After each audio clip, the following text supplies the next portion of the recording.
Hi guys, this is Jean Holden, producer of the show, and I just wanted to take a minute to let you know where you can find us on the internet. Please go to ThatMan on Fatman.com. There you can find out all the things you need to know about the show.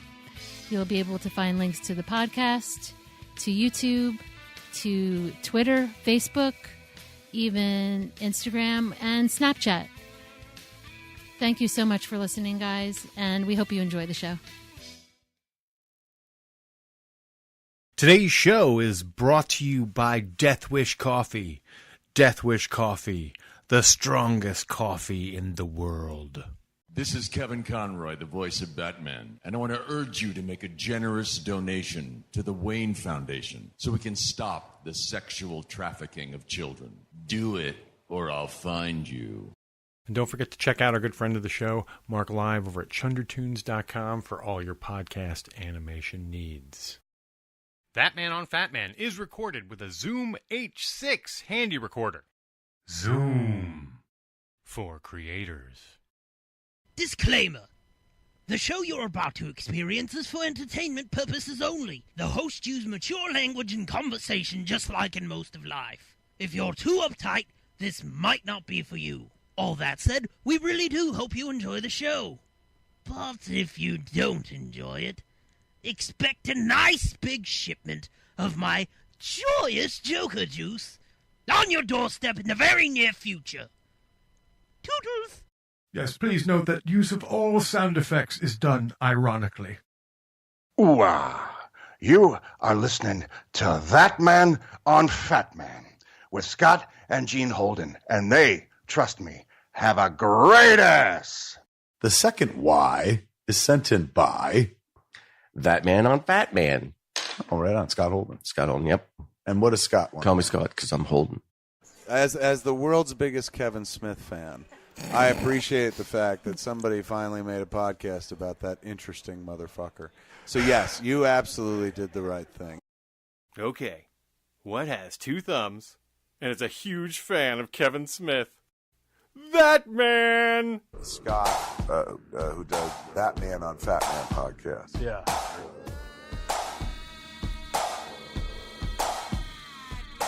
Ooh-ah. Well, once upon a time, just a regular man read a book written by the Fat Man. Tough shit written by old Kev Smith. Ooh-ah. ThatMan on Fatman. Kev said go out and start a podcast, and so I did, and I had a real blast. But my obsession was driving my co-host nuts. Who is he? He's that man. He's talking. Didn't want to bring the podcast down. Needed Porkchop Murphy to hang around. Go get him, that man. So I created a show with one heck of a plan, and I call that show ThatMan on Fatman. ThatMan on Fatman. Go get him, that man. We're gonna talk about Kevin Smith. ThatMan on Fatman. ThatMan on Fatman. Go get him, that man. We're gonna talk about Kevin Smith. Go get him, that man.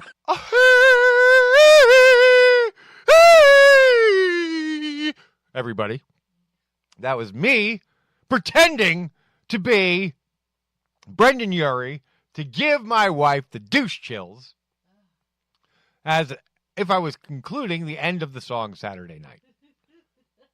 But it was awful. And right now I'm fighting off a cough.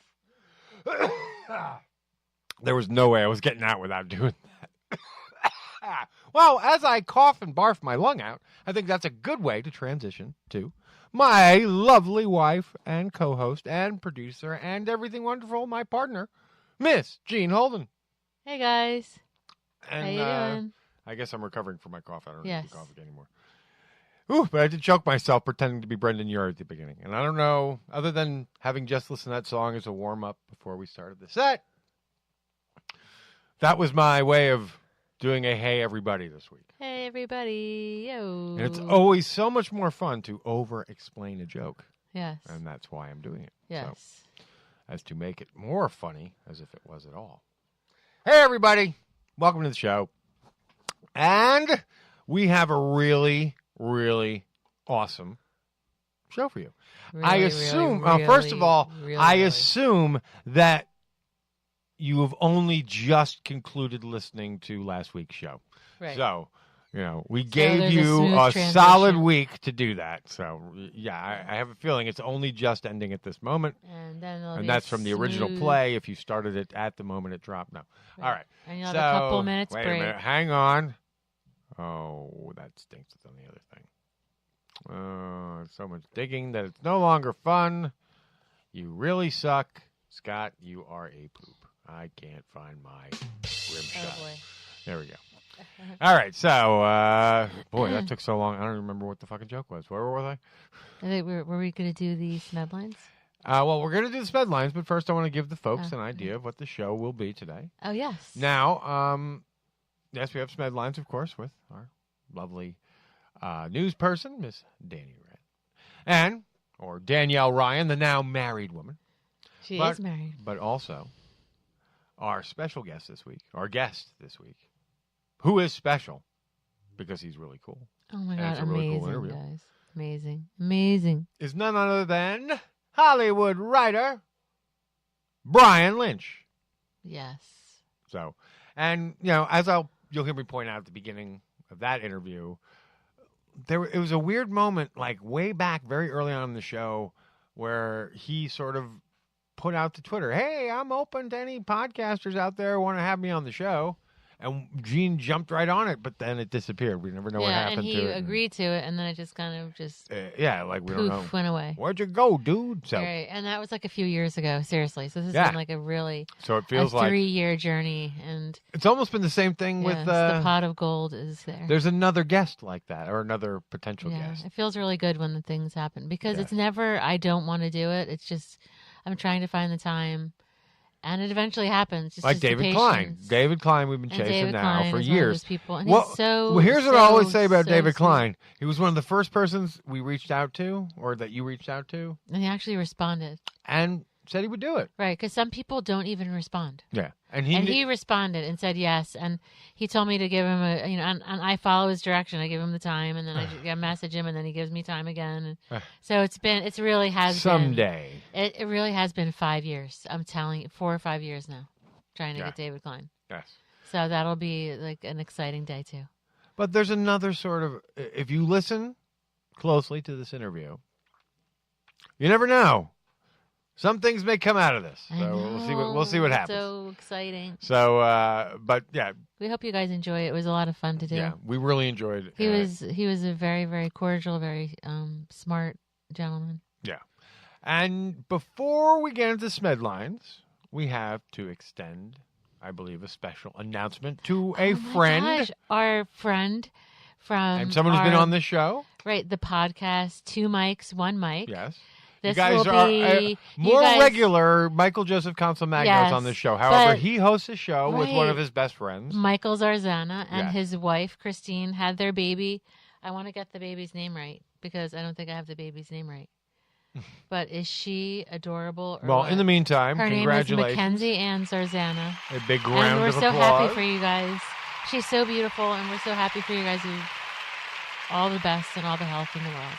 And, of course, a toddler laugh for the baby. And of check course, out a Jabba laugh for me. Because your life is over, dude. Ha! Oh, no. He's got some beautiful... I wish I had a what is it, like maybe life is over. A boulder dropping to the ground. Like thud. You know that's so fake. No. Actually, the marriage stuff was fake, kind of. I mean, that was overblown, but the kid stuff isn't. The kid stuff is definitely a life changer because now there is a life in this world that really you can't even divorce. You know what I mean? There is no getting rid of it. We had 2 wonderful ones, and I would never think of it.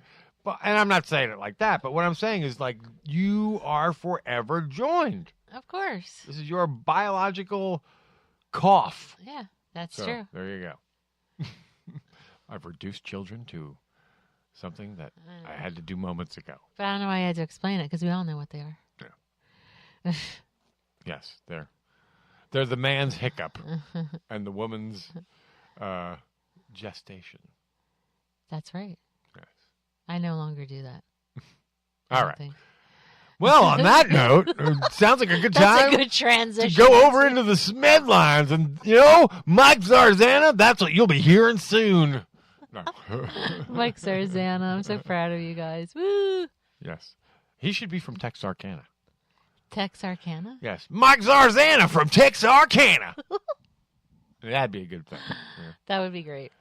Congratulations, man. All the best. Yes. You guys are sweet, and you Yes. have a beautiful family, and Yes. we're so thrilled for you. And the pictures look really Oh my good God, on the Christine. Instagrams. Christine, you look amazing. Yeah, so. God, all right. you guys. Enjoy. And now, without any further ado, we're going to cut over to SMed Lines with Miss Danielle Ryan.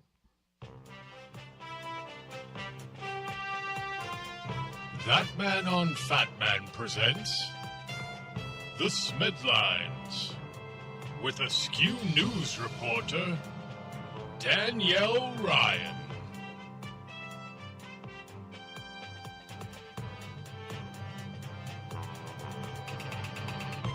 Yay. Hey, Danny, what do you got for us today?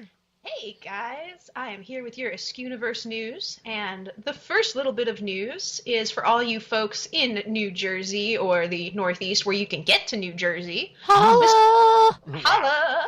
Mr. Kevin Smith will be at the Atlantic Highlands for an intimate Q&A with fans. It's going to be at Atlantic Cinemas 82 on 82 First Ave in New Jersey. It's about 1.5 miles from the Ye Old Quick Stop, and this is on May 6th at 8:30 p.m. Yes. So after you're done with your Cinco de Mayo hangover, you can head over there and listen to Kev talk about all kinds of great stuff.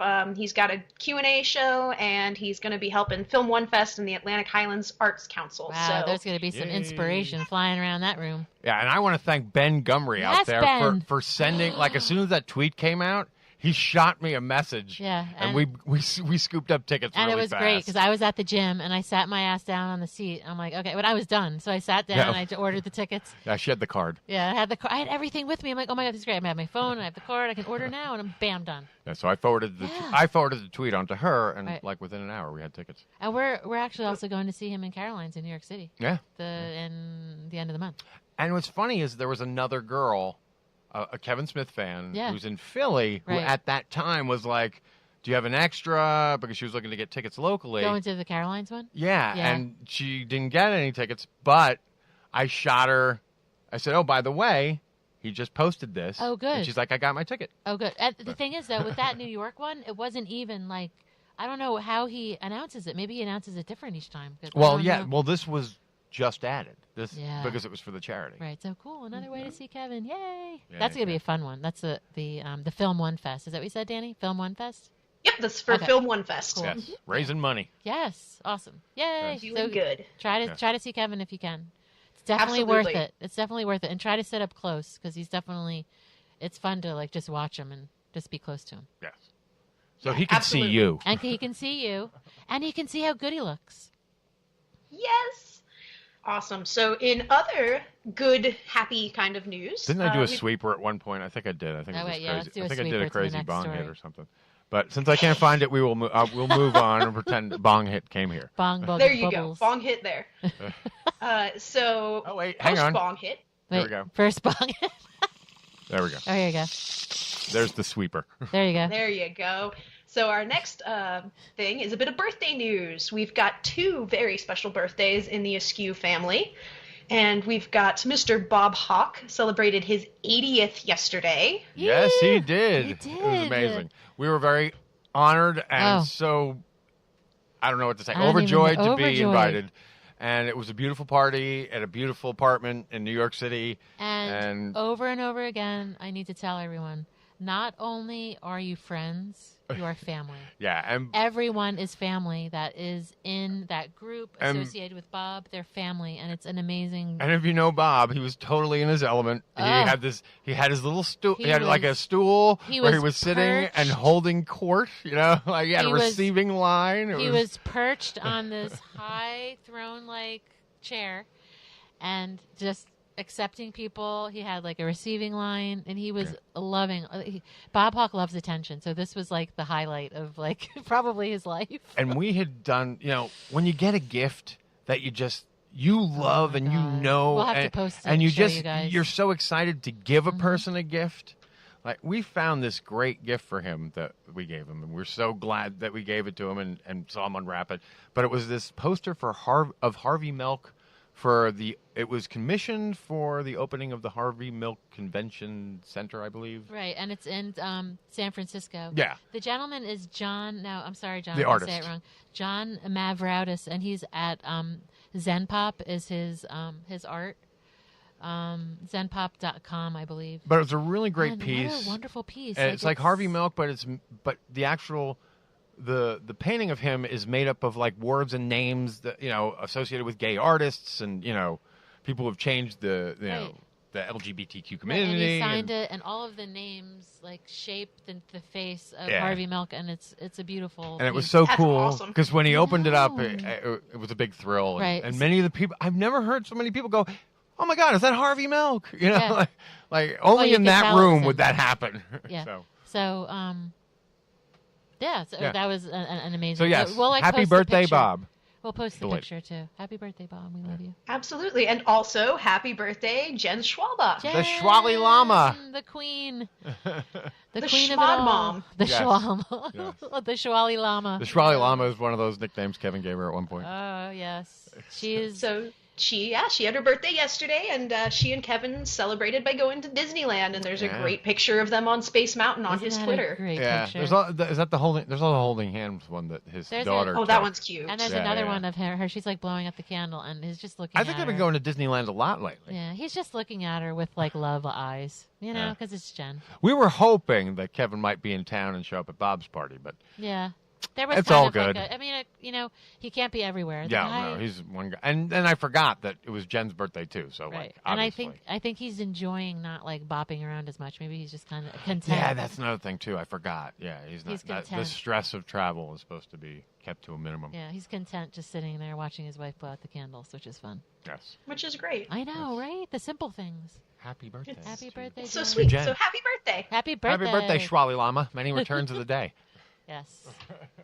And in other celebratory news, Okay. the comic book men are getting pops. Yeah. See, you're not a real person until you have a pop. Yes, tonight on Comic Book Men after The Walking and Talking Dead, you can see the Comic Book Men going to the grand opening of the original Funko Pop HQ and getting made into pops themselves. There you go. You knew that was coming. That's so fun. Yeah, because good job, guys. they've You've arrived. And it's funny, they've been like, you could get pops in their store like very many years ago before I remember them being as big as they are been there now. a while. Yeah. So. Yeah, now they're just exploding everywhere. Fucking Pops, A, aren't man. they? Everyone's They're a pop. everywhere. Yeah. I have them all over my house. I won't even lie. So let me ask you, do you take them out of the box? Yes. Okay. Yeah, me too. Because or do you buy two? One out of the box, one in the box. No, the only one, I will occasionally keep the box and just like put it somewhere so that I could put the toy, like the pop back in the box. Like if you should ever go up in value. Well, no, you like would I want have the box. Diva in mech, and that one's already gone up. That one's like tripled in value since I got it. Oh. And then I have actually the only one I've not taken out of the box, and I refuse to take it out of the box, is because it's like when it came out, it tripled in value like immediately. Is I got from the Star Wars Smuggler's Bounty monthly loot boxes that they sent. Okay. Britain got me that for Christmas for 6 months, and so I got the Captain Phasma, and she's actually chrome. Oh wow! Whoa! You know who that is? Yeah. That's the girl from the woman, the woman who plays what do you call it on Brienne of Tarth. Yeah, Game of Thrones. Yeah. Yeah, and so that one's staying in And the she's box. actually chrome? Underutilized and killed off in the latest movie. She's actually chrome, though, you said? Yeah, she's actually the. Because remember, she has the silver. She has a silver Ooh, star. take a picture of that and suit. share it or send it. I want to see that. I can Please. show you guys the chromed one. Please, It's please, really please. cool. And then I have a furry Chewy too. That's actually God, I furry. love Chewy. Oh, Wow. Ooh, is that like a hard to find of actual furry one? Yep, that's another one that was a Smuggler's Bounty exclusive. And So those did ones you- tend to go for more. I finally bought my first pop only recently, and it's Chopper.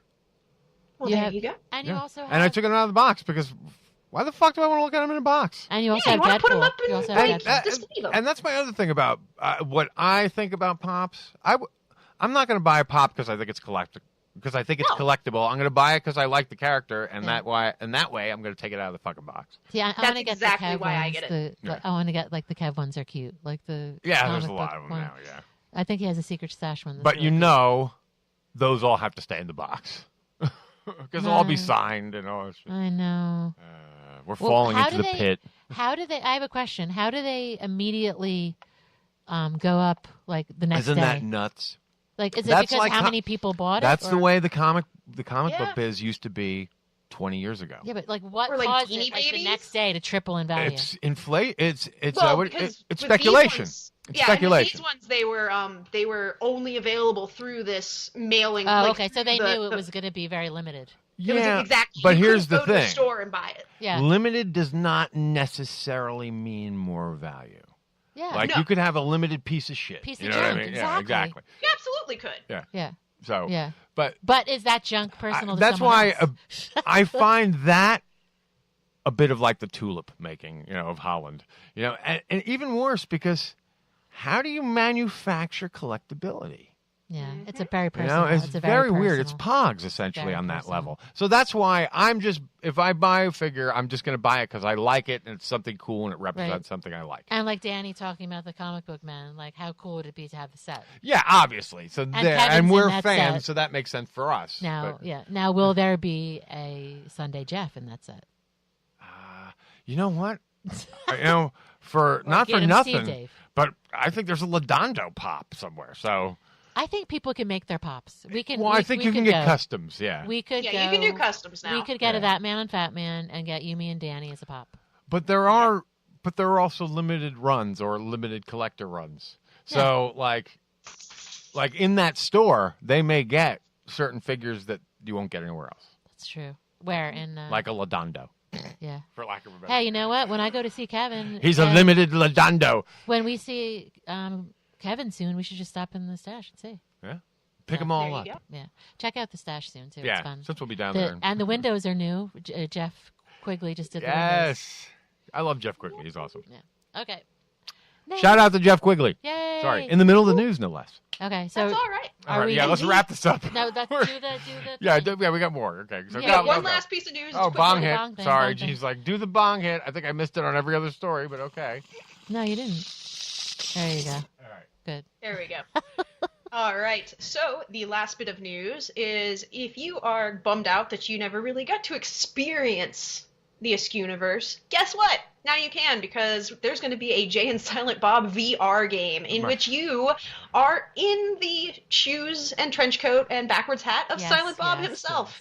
And you're going to walk around, and Jay is going to lead you through the game, and it looks like it might be a lot of fun. That sounds like VR's coming along. It's getting there. That is great. See, that's love Jay the and Bob. second Why not? Jay and Bob video game that I know is in the works now. Mm-hmm. Because there's the original, Trevor- there's the one that Trevor Furman. Trevor Furman is also He involved is so in making. adorable. Yeah. But that's a more classic, like weird fight kind of game. Right. Oh my God, Jay and Bob, another game. Woohoo! Yeah. More Jay and Bob. Yeah, it'd be more Jay. I want a Jay and Bob style scroller. Yeah. Yes. Well, that's what the Trevor Furman game that they're working on Right. is more like. It's like Cool. more like a Scott Pilgrim. Do you remember that? Absolutely. They came out sort of in love conjunction with that. it's in that, but because talking is what those guys do, the combat system is going to be based on putting phrases together. Yeah, because they're all talking. Kevin is a talking. Yeah, so I don't know how that works, but that was what they talked about, how they're trying to develop that. That was a very interesting show too, if you're a video gamer, because they talk about a lot of how there's video game there's companies out there to finance video games specifically, and they're now doing things like instead of you just pledging, you can actually buy a piece. You can get profit. You can have a from it. piece of the game? Yeah, you can invest Ooh. proper.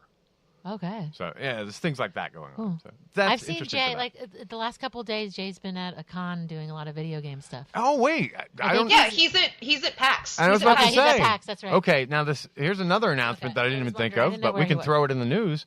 Jay and Bob, they're now doing their bongs and grinders and go on Kevin's Twitter. I don't know the exact company, but they're or go and go it's the on same Instagram. company that actually that does already does trailer park boys bongs and glassworks so you can get and like stuff. Jay and Silent Bob like grinders and bongs Have That's fun. beautiful. Bong. Yeah. So then I could do the sound effect in a no. Oh, yeah, This is a Jay and Silent Bob. I saw too. Did Ben Affleck show up at a con like too? I saw someone just took a picture of him. I'm like, whoa, dude! One of our followers took a picture with him, so I was like, what? And it was the type deal. It didn't even sound like the guy had like an appointment because sometimes you have to make an appointment to get an autograph. Yeah. This guy just kind of like was like, oh, what was his name? Holden. What was his name? Holden McNeil. Holden yes. McNeil. Holden McNeil. And he's like Holden McNeil. I was like, we should know that because of our last name. Holden. I forgot the McNeil part. Okay. Well, I remember it because of Mick. Yes. I remember because it's Holden. I like that you're younger than me because I feel like you remember stuff that I don't. That makes no sense. All right. Well, can we wrap this up? Yes. All right, that is it for the news. What you folks don't know is even before we started this news, we did at least a half hour to an hour of just So now babble. we're sick of each other. Because all three of us can talk and talk and talk. Yes, but you know what? Speaking of not talking, Silent Bob Kevin Smith did promote A Quiet Place on his Twitter, and I also want to tell everybody to go see it because You it's did so too. good. Oh, I cool. heard it's wonderful. Yeah. Cool. So All right. good. Well, thanks for that teaser, and we'll now get out of here with the spend lines. This has been the Smedlines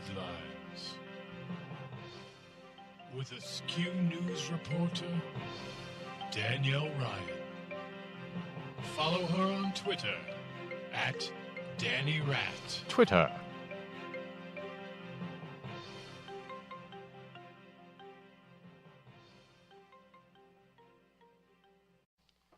Thank you to Miss Ryan. Be sure to check out her podcast, of course, which is what, Gene? Freaky Fandoms. That's right.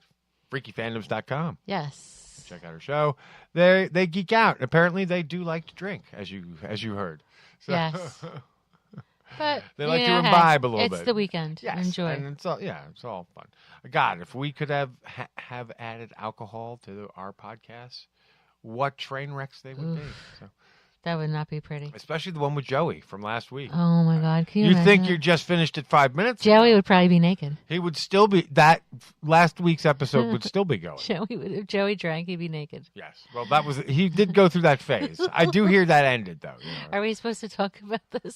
The naked phase, Joey's naked Would he be phase. mad at us talking about this? No, actually, he talked about it on BCJ once or twice. I remember that. Yeah. So and I was never like, "Ooh, Joey, you're naked." I'm like, "Oh my God, Joey, you're naked." I was never. Everyone was always running away. But why though? Because I remember your other friend was at one party. I don't remember. You know, Which other friend? Oh God, he was from Chatham. But he kind of a boy. He talked like this. He kind of talked like Dice Clay. Boy.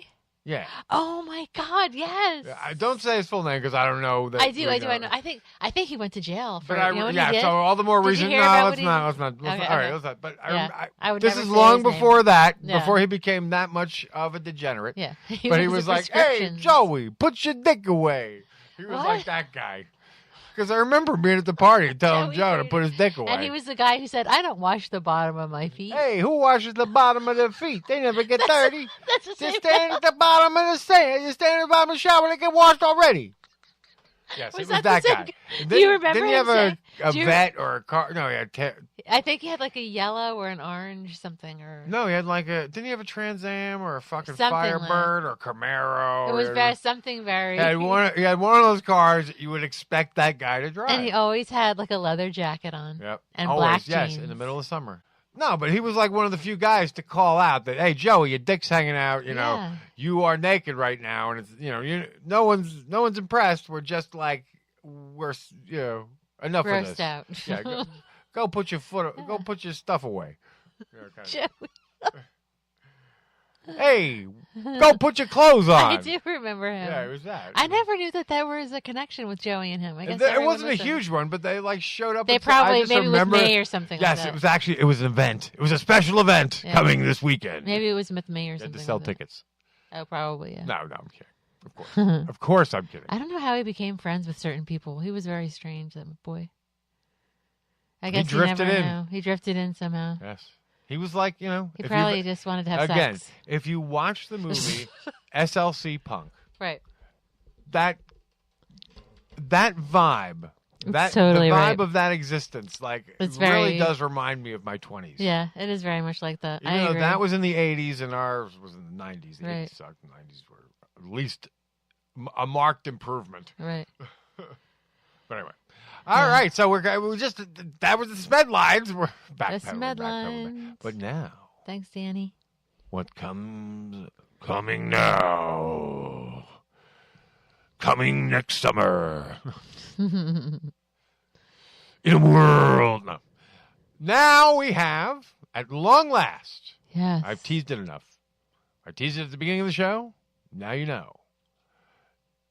If you've ever seen a little movie called, say, it has these little weird yellow guys in it. Oh, wow. Oh, my God. And they're so cute. And some of them have glasses. And sometimes they don't And they have don't glasses. talk, and that gets And addressed. And sometimes they and put they're- hats on. Yes, and and not. they're called Minions. They're minions. And they're so cute. That's a good word in and of itself. It is. It was a hit just based on their title name. Now, I have to say something. I have to be honest with you guys. I had confided in Scott, and I said, this interview really is amazing. Oh, actually, you know what? Now that I'm sitting here thinking, I'm glad you said that, because I have to confess, I haven't been really nervous about an interview I know. in a while. And I'm not really ever sure what drives it or when I become nervous or why I become nervous. Yeah, it's an adrenaline that comes over you. And Yeah, it's- but there's just there are some interviews that I begin to dread. Right. And this was kind of one of them. You were scared. Oh, it's because there's a closeness to Kevin, and you just want to do it right. You don't know where it's going to... Yeah, and it's just like, you don't... To me, he was kind of a mystery. He was Right, a black box. he really you know. was. Right. We could have got anything.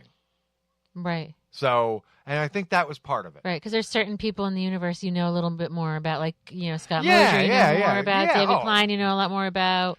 All Vinny, these I know people, a lot more Vinny. about. I know, Vinny, we know more about. I mean, Ironically. Cousin Johnny, you know what I mean? All these Yeah, people yeah. you know more about. And it's not that So- I didn't know a lot about him, but, No, what he's you just know about him is more- like... It's not really a lot of the Kevin stuff. Yes, but he's done very But well. he's He's done managed to step well. out And he is so humble and so... Yeah, like, and what wow. you will genuinely hear Just a me go wonderful- from seriously, I was fucking nervous. I was keyed up and really nervous about this. Like I was in dread mode. And as soon as he talks, you will hear it melt away. He has a way of just kind of like He's easy. He stabilizing, settles right in, and kind of and mellowing the mood. and- Mellowing the mood. Go figure. He's a storyteller. Yeah, and he did it. He just mellowed the mood. He was able to kind of Bring things down. bring things down, like just kind of talk and bring the mood just to like the perfect levels. And- Excellent. And another really cool moment in the show, especially folks out there who paid close attention to the Andrew McElfresh show, there is another tie-in to this strange Xena thing. Is that not the craziest thing? Yeah, so pay attention to this show because Oh we my have God, a it's so third funny. and strange tie-in to the Yeah. Xena connection. And I don't know that we even I don't know if we acquaint Brian with this during the thing. I have or a not. feeling. I don't even think that. Yeah, in all honesty, folks, we recorded this interview about 2 weeks ago. Yeah. And so it was Right. in the hopper waiting to go out, Right. which actually worked out quite well because in the meantime, he was on the Ralph Report Right. as well. Yeah. So some folks out there may be sick of hearing from Brian Lynch, but I can guarantee you It might be a very. I think this is going to be a very different interview. Yeah, and there's some Xena stuff you might hear that you might hear anybody else. Yeah. The whole Xena stuff thing, I don't think that's over, that story. There seems to be like always like another chain, like there's a chain, a there's link. some sort of cosmic link. There's always a link. That transcends time. Yes. Between our show, the 90s, and some lesbian bar. Yeah, totally. Okay. So there's going to be links. I will buy more that. links to this. I will buy that. I look forward to hearing more about I'd that. certainly be willing to explore it more. Sure. Possibly in Me a too. bit. Maybe I would scripted. too. Who knows? That would be fun. I totally would do that. I wonder if this is a setup. All right. Well, in the meantime, Stop it. Until then, I will give you no.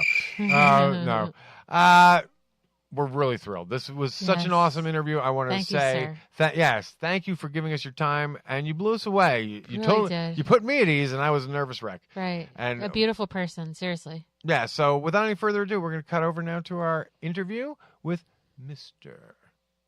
Go on, say it. Brian Lynch. Thank you. I want to start sharing all this stuff with you. Oh, thanks. That I way, like saying yes. that. That way Felt you have really more for your powerful. voiceover reel, baby. I love it. Yeah.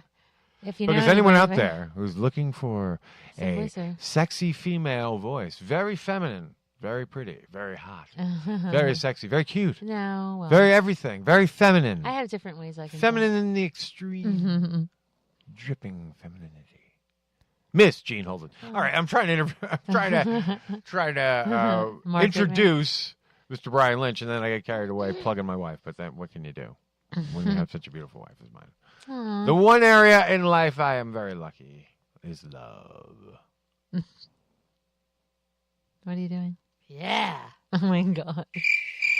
Oh my god. Why did you do that after me? Because I was originally going to do just the crickets, but then I decided I'll throw you in. Gee, thanks. I We go do. before the crickets. We could do. Yeah. Yes, that's right. Oh yeah. Oh yeah. Brian Lynch. Okay. That's Here he comes. Oh. I'm sure he wouldn't mind the little He's not scary. jabba there.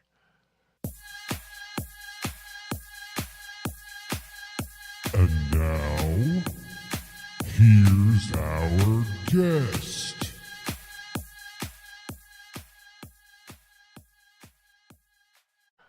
All right. At this time, I'm so thrilled. This is a guest that once we tried to get on back in 2014 in our first season.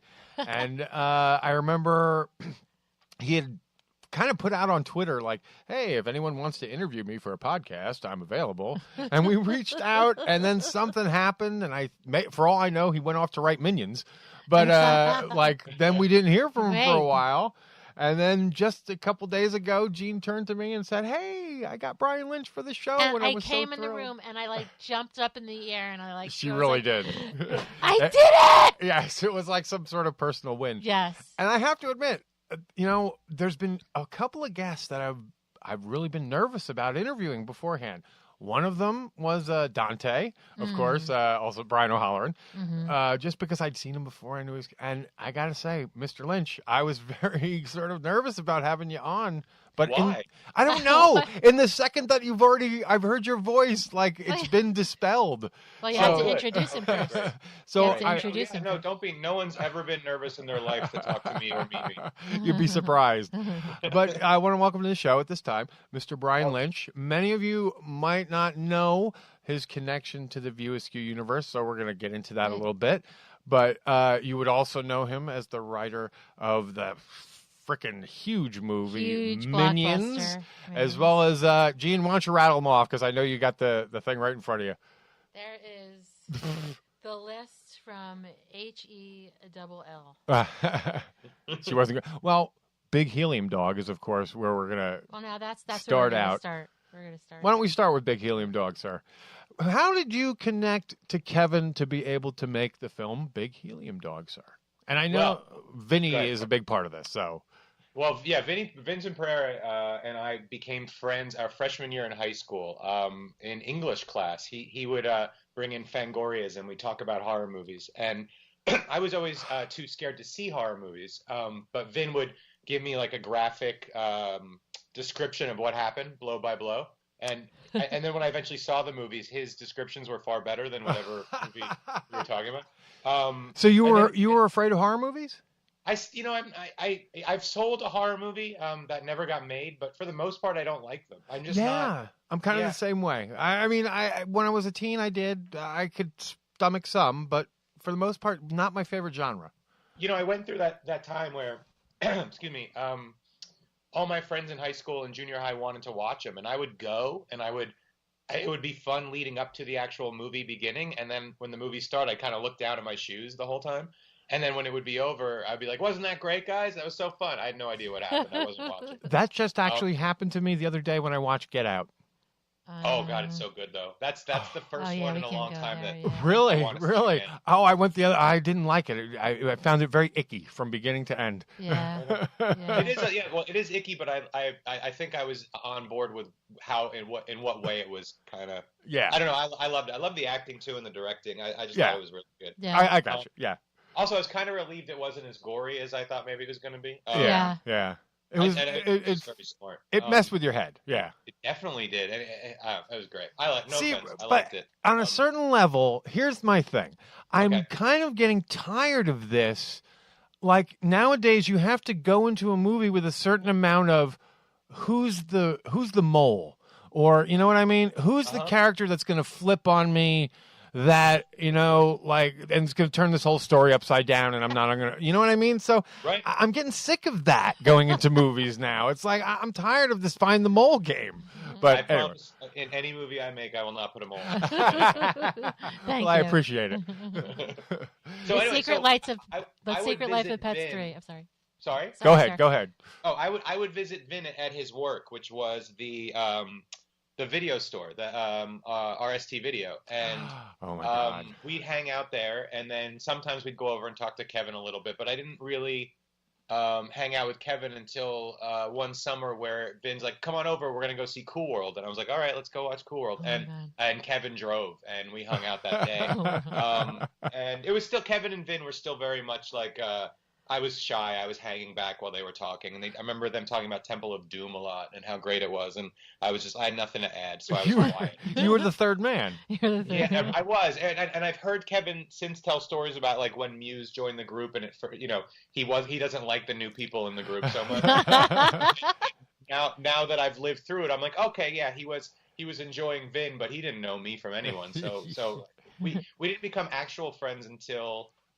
Vin made A Better Place in 1995. Right. And I associate produced it, and I was in it, and I hung out with Kevin for the first time for a long period of time, and we found out that we had very similar senses of humor, and he's just a nice guy. And also I just was telling one of my friends a story. He was showing us Mallrats dailies, and I laughed at a joke, and he turned to me and said, "You're the first person to laugh at that specific joke." I love that joke. I'm so happy you laughed at it. Do you remember what joke it was? I do. It was a throwaway line. It was when T.S. and Brody are getting arrested.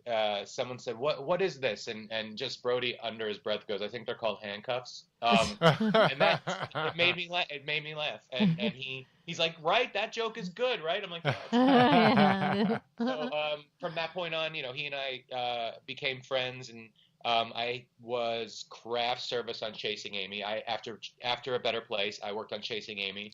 And then Kevin asked if I had any scripts that I had written. Because, I think he knew. Wait a minute. I have to know a craft service on Chasing Amy involved because that budget was so low. Oh, yeah. No, it's that. Honestly, craft service on Chasing Amy could take up 4 of your shows. I had such a great time on that. Wow.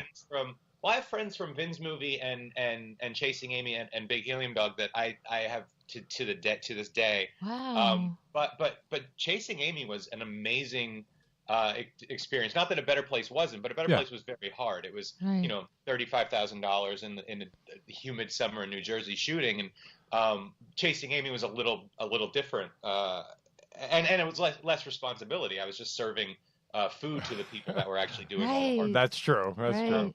But through that, it was such a tight knit crew that nobody's position felt higher than everybody else's.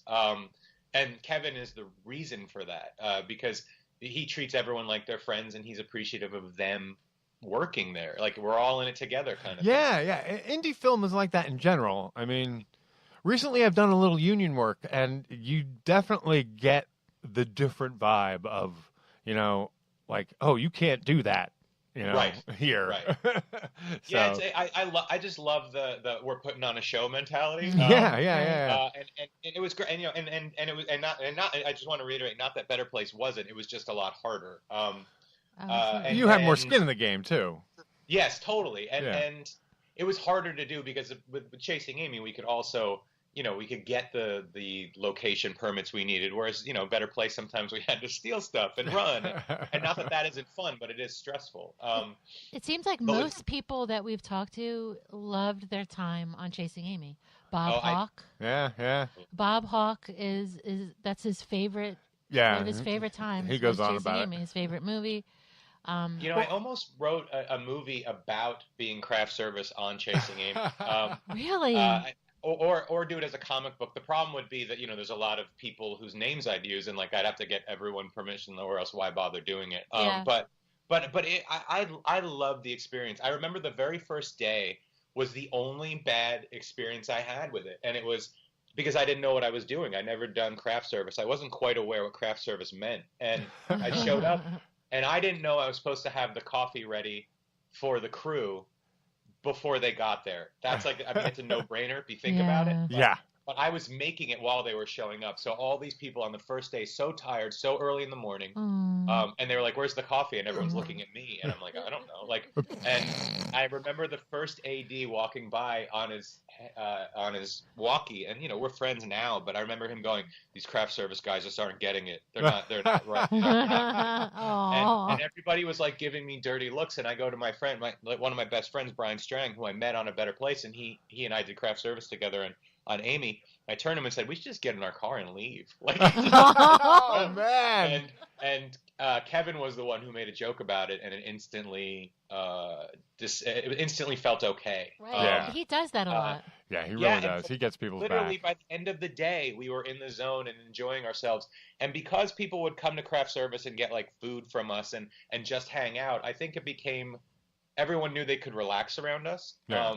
And I literally. There wasn't anybody on the crew that by the end I didn't love, and I don't consider a friend, and I still get Facebook requests from people like PAs that I worked with for a couple of weeks, and I'm just so happy to see what they're up to. It was great, including that same day, Ben Affleck came up to me and said, "Do you know where there's a McDonald's around here? You're from New Jersey, around here." And I go, "Yeah," and he goes, "Do you want to just get in my car and go?" And we went, and I only knew Ben from, you know, Mallrats and Dazed and Confused, so he was a bad guy in every movie I'd seen him. Right. The sweetest, nicest guy immediately, and we became friends the first day. He didn't try and take advantage of you in an uncomfortable place. Oh, no, he did. I let him, and it was fine. It was all part of the magic process. Yeah, it was magical. He was wonderful. And by the end of the first day, I was like, "This is great." It was a great time. I believe the line was like the back of a Volkswagen. I'm sorry. I know. It's early where I am. I'm sorry. I just got my kid off to school. I'll get it. By the end of this podcast, I will have so many references, I swear.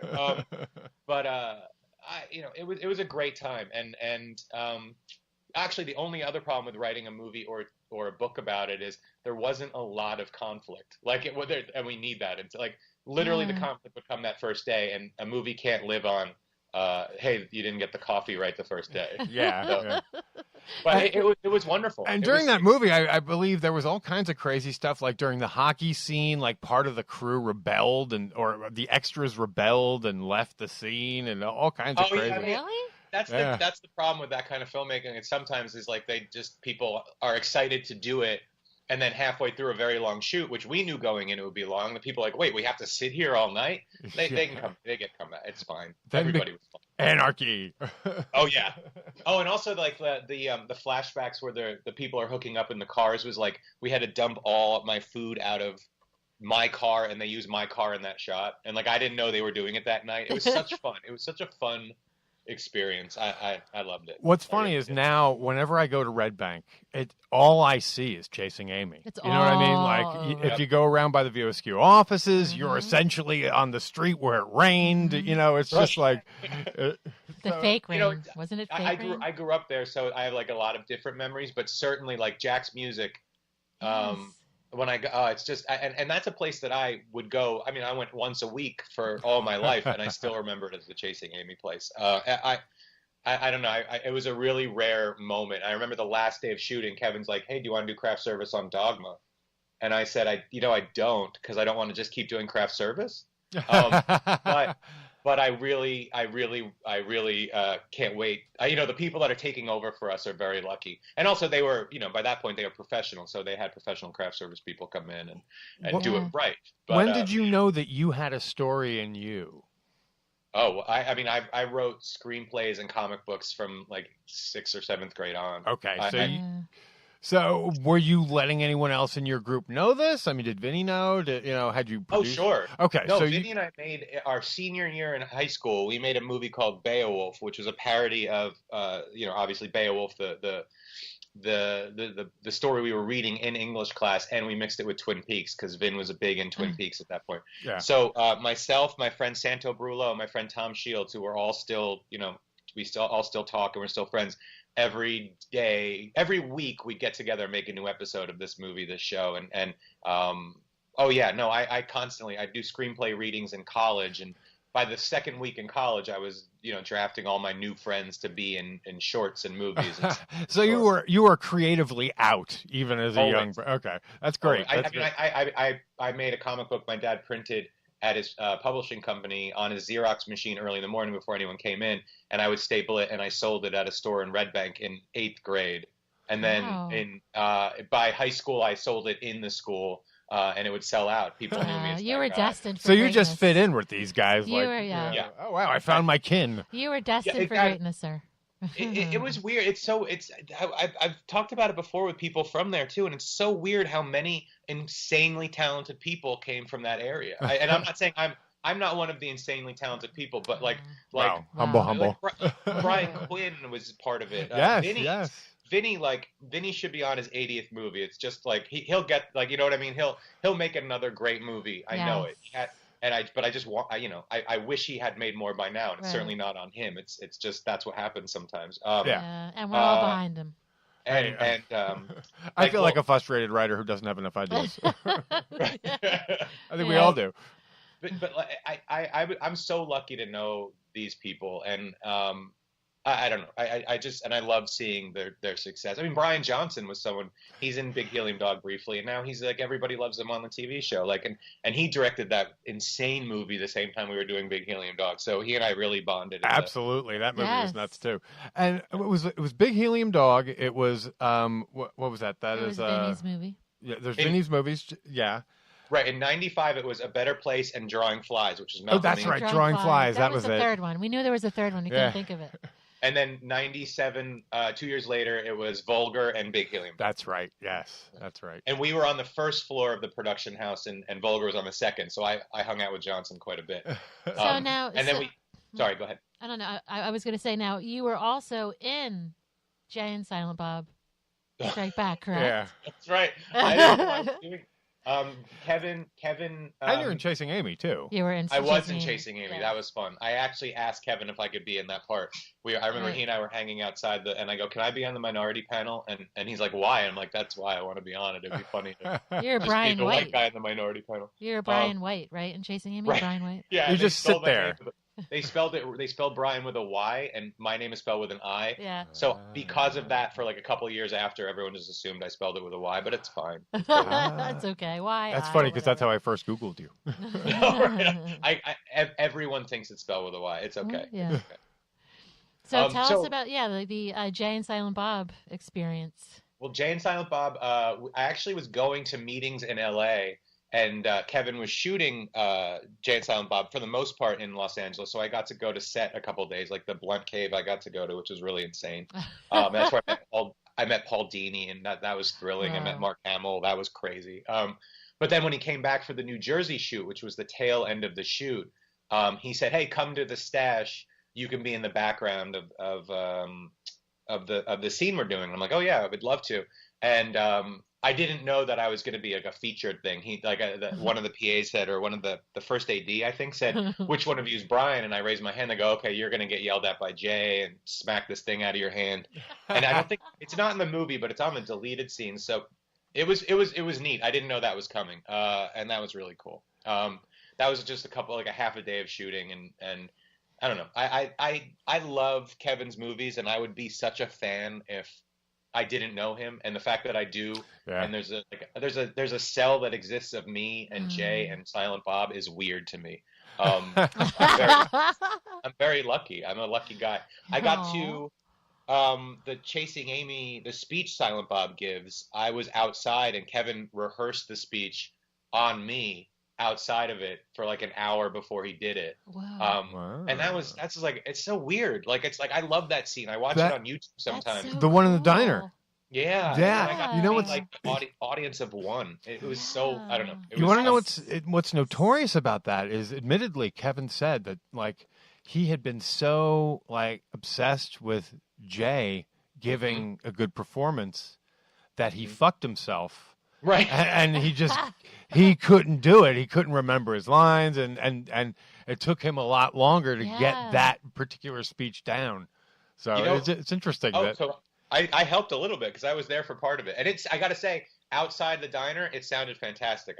He did a great job. I think once you get on set and he had to direct as well, it probably he got distracted. But man, he was great. And he's great in the final version. The funny thing about that was Jay...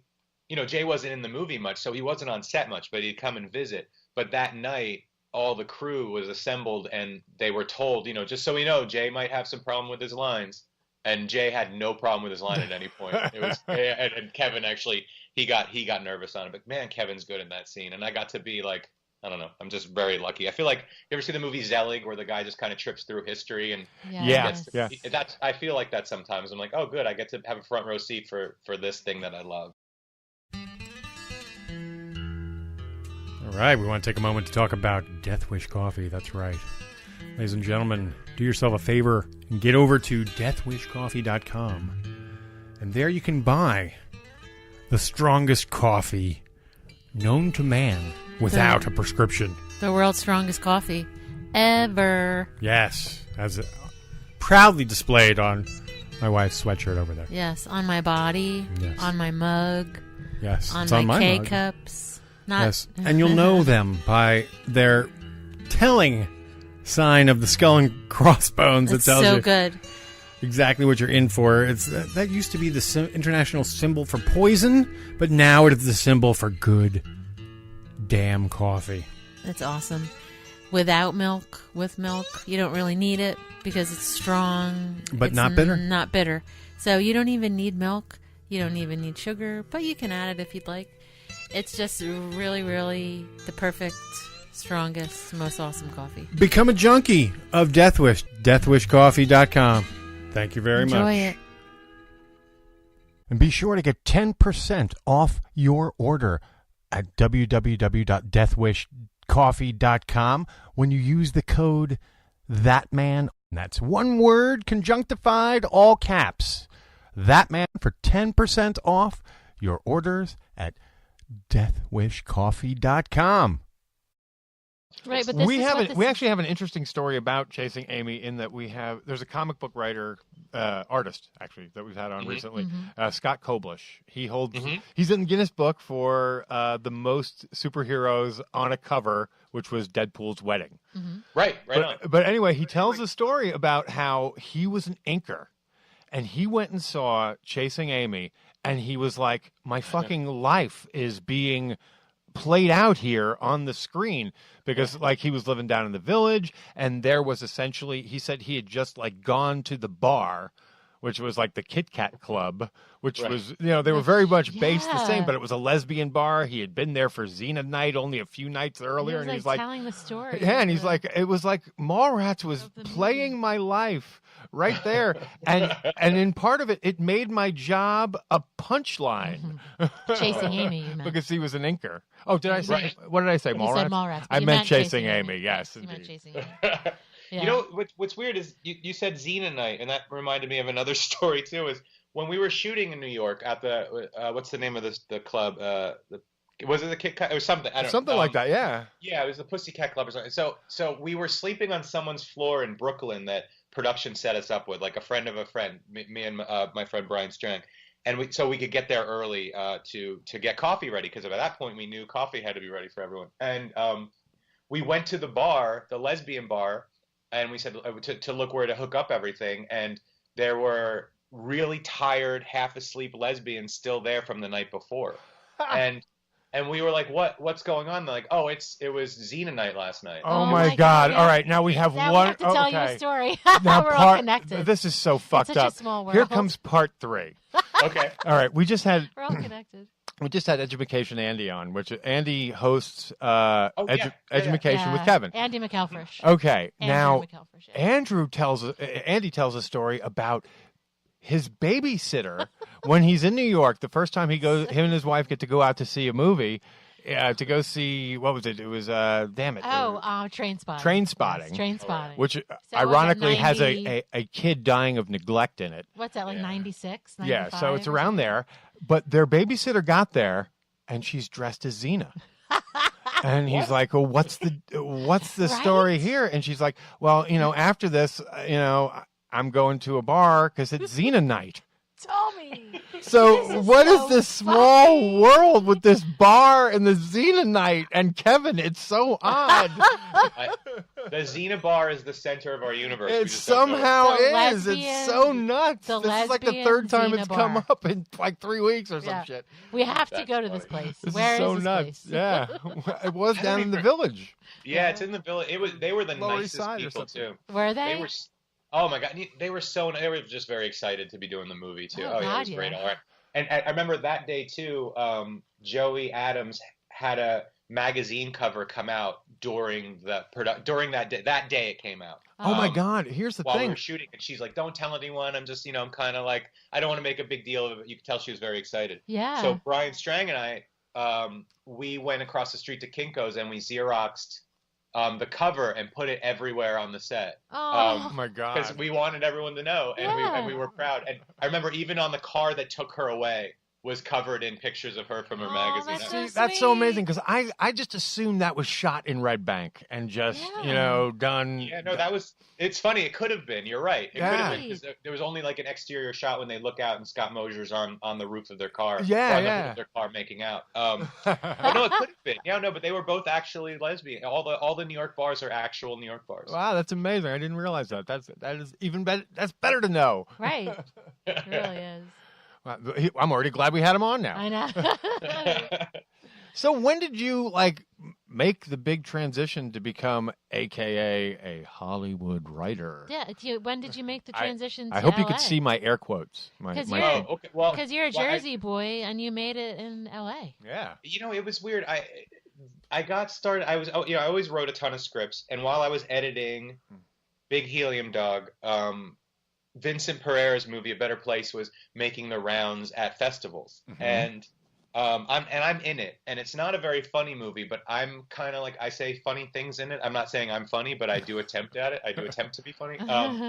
And so I remember my girlfriend and I, who was the lead in Big Helium Dog, we went to the Hamptons Film Festival to support Vinny and to see the movie, and while we were there, a Fox scout, a scout from Fox that just did comedy, watched the movie because I think she saw Kevin's name was on it and she thought it would be a comedy. And it was not. But there's a lot of funny stuff in it, but it's definitely not a comedy. And she liked me in it. And during the Q&A afterwards, Vin, I think, said, Brian, is hilarious and he did his own sketch comedy movie, Big Helium Dog, that he's editing now. And I missed most of the screening because I was so nervous about my performance that I was in the bathroom. I was not nauseous. So I didn't know how it played, but I guess it played okay. And she approached me afterwards and was like, "Hey, do you guys want to go to a party afterwards and we should talk?" And I was like, "Okay." And she was a comedy scout from Fox. Her name was Lisa Harrison. Wow.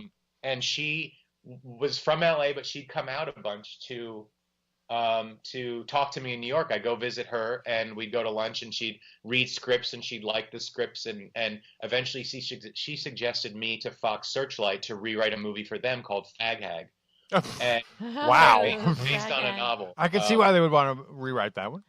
Yeah. The title's a little, maybe wouldn't go down as well today. But in the 90s, you could probably get away with it. Yeah, isn't that weird? Yeah, a lot has changed. Yeah. So I remember they called me and Look were at like, Friends, actually. Friends is strangely homophobic. Friends, Oh the yeah, show? a lot of It comedies are. is. There's always they throw out the. It's weird now. It's weird the stuff they said, and then like and it's said so innocently, but man, it is not like it's weird. It's I just a know. weird time. Yeah. Yeah, it was. Yeah, the 80s and 90s were not good for that kind of humor. So I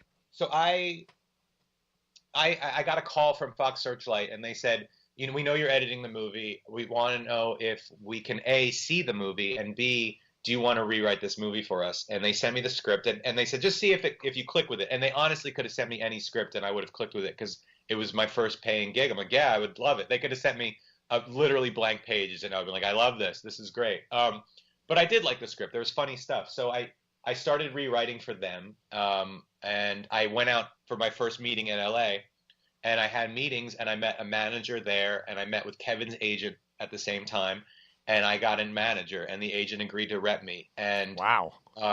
From there, it started going. Kevin's agent read my script, so it was like, you write a lot of R-rated comedies.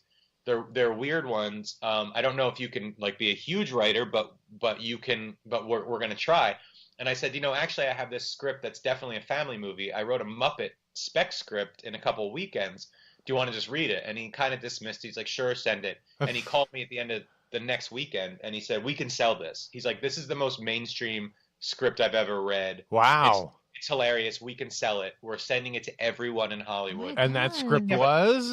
But everyone in Hollywood can't make the Muppets. And they're like, yeah, but they're going to want to hire you to write their stuff when they read it. And what was that script? Oh, then it was called The Next Muppet Movie, which never got made. Okay. But Henson did buy it, and they flew me out for meetings. And while I had meetings with Henson, Warner Brothers wanted to meet me, and they asked me. Oh my God! Everyone was whining and dining you. It was weird. It was a weird 3 or 4 days of meeting everyone in Hollywood. You know what it kind of sounds like? It sounds like what's his name? Was it Jeff Loeb, who was a comic book writer, but also like he ended up like, what did he have? He had fucking. Oh God, I can't think of the guy's name. Oh my gosh, I hate when names. Yeah, now I'm getting nervous, and now those names just went goodbye. Yeah, but he had 2 hit scripts like the same year. One of them was Commando, and the other one was not Back to the Future, but the other Michael J. Fox property. Teen Wolf. Teen Wolf, that was it. That's right. Which he wrote for like $1,000. Right. That's what you do in the beginning. You're like, we want it? Sure, take it. And then you forget that I forgot that I was also getting paid. I was just excited that people wanted to work with me. Yeah, that's what he said. He said like he was like everyone wanted to date him. He was the girl that everybody wanted to date that year. Because you work so hard for it, and it just feels so good that people are like paying attention and they love it. Yeah, so you were having that moment. Yeah, of course. It didn't feel real because I'd read Hollywood Reporter, but then when you'd see an article about me in Hollywood Reporter, it felt like my friends had faked a fake issue of Hollywood Reporter for me. Yes. But by the time I left that week, Warner Brothers had bought a pitch that I had for the Looney Tunes. So when I went back to New Jersey, I was writing the Muppets and Bugs Bunny. Neither got made, but at the time it was very exciting. Like I thought, like everything, I'm like, oh, I'm just gonna make these movies. This is the best. Yeah, that's it. Because you're like, I graduated from school. Now I'm doing this, so it only makes sense that I'm. It's very strange. So then I start every spec script that I had written that I thought no one was ever going to read, everybody suddenly wanted to read. So I wound up selling like 9 or 10 of my scripts that never got made. But in the 90s, like people just bought scripts. It was very weird. But I lived in New Jersey, so it's kind of hard to follow through in terms of meetings and stuff. And they'd fly me out. But if I moved out to LA sooner, I think some of those probably would have gotten made. And it seems like at this point, your association with Kevin is really doesn't even matter anymore. You've gone your own way. It definitely helps. It definitely did because, like when I went into like Adam Sandler's company, they were all fans of his. Okay. Oh yeah, well, and also in terms of Kevin was the best in terms of advice, and he sent me an email that when it started happening, just telling me like how it'll probably go and what to watch out for. And I don't have the email anymore, and I've never shared what the email said. But I still remember it word for word. Wow. And he was right. And just in terms of support, he still remains amazing at that. Like when I have a book out now from Scholastic, and he emailed me, he's like, let's come on the podcast, let's sell the book. Like and it's like he's just, I don't know, he's a good dude. Are you going on? No, you were on. Were you on recently? Yeah, well, I wasn't on recently. We haven't done it just because I have a 5-year-old kid who I have to, when I'm not working, I'm hanging out with him, and then I think we're getting closer to it when Kevin had his heart attack. So I'm gonna let him heal, and I'll whenever he wants to do it, I'm down for it. He's feeling good. I feel bad that I scooped him. I you thought know what you I were mean? on. I thought you were on a long time ago. That's why I was asking. I was on when I think Hop came out. Yeah, well, you were on episode 225. Yes, episode 225, which is Lynch Pin. There you go. Lynch Pin. That's right. And That's Brian Lynch. For all the scripts that never got made. Thank God for Jean. She's got all the fine tooth notes. Yeah, that's pretty amazing. I am a fine tooth person. Yes. So then, like everything. So then I just started writing for years with nothing getting made, but I made a living in New Jersey. I was the guy in New Jersey that was working in movies, but nothing ever. I had no proof I was working in movies. Those are like the actors who like get signed to pilots that never go, but they seem to make a living on pilots that never go. Right. Yeah, I'm like, trust me, I swear I'm doing okay. And my parents are like, we guess you are. I mean, you're able to move out. We guess you're doing all right, but we've never seen And you. it doesn't really make sense, but okay. Yeah, okay. Right, exactly. So I went out to the San Diego Comic-Con for I forget for what, but my agent's like, hey, while you're here, we should have a meeting. And while I was there, my agent and manager, it was almost an intervention. I'm like, wait, are you guys dumping me? And they're like, no, this is about 2002. Of course we're not dumping you, but we think you should move out here for a while because you're doing so great, but you could get stuff. We know you could get things made if you were here all the time. You're physical. That's kind of so weird, I said, but I okay, guess so that makes sense. I mean, because if they want an on-set writer or something like that. Exactly. Or even just like with the animation now, like I go 3 times a week. I go in and talk to the executives and the directors about it. And it's so much better when you can work out stuff face to face. You get your solutions quicker for sure. Oh, absolutely. Yeah. So I went back to my girlfriend who had gone to LA with me for the Comic-Con and I said, do you want to move to LA with me? She goes, yeah, when I'm done with art school, let's go. And she never moved out. Like I got an apartment for us, but we broke up when I went to LA, and it was a long thing. So anyway, it was sad for a while, but I and she's great. I'm still friends with her, but a year later, I started dating the girl who become my I guess she's a woman that would become my wife. Well, we went out to LA about the summer of 2016, and I tell you, we loved it. So yeah, we're definitely LA we get lovers.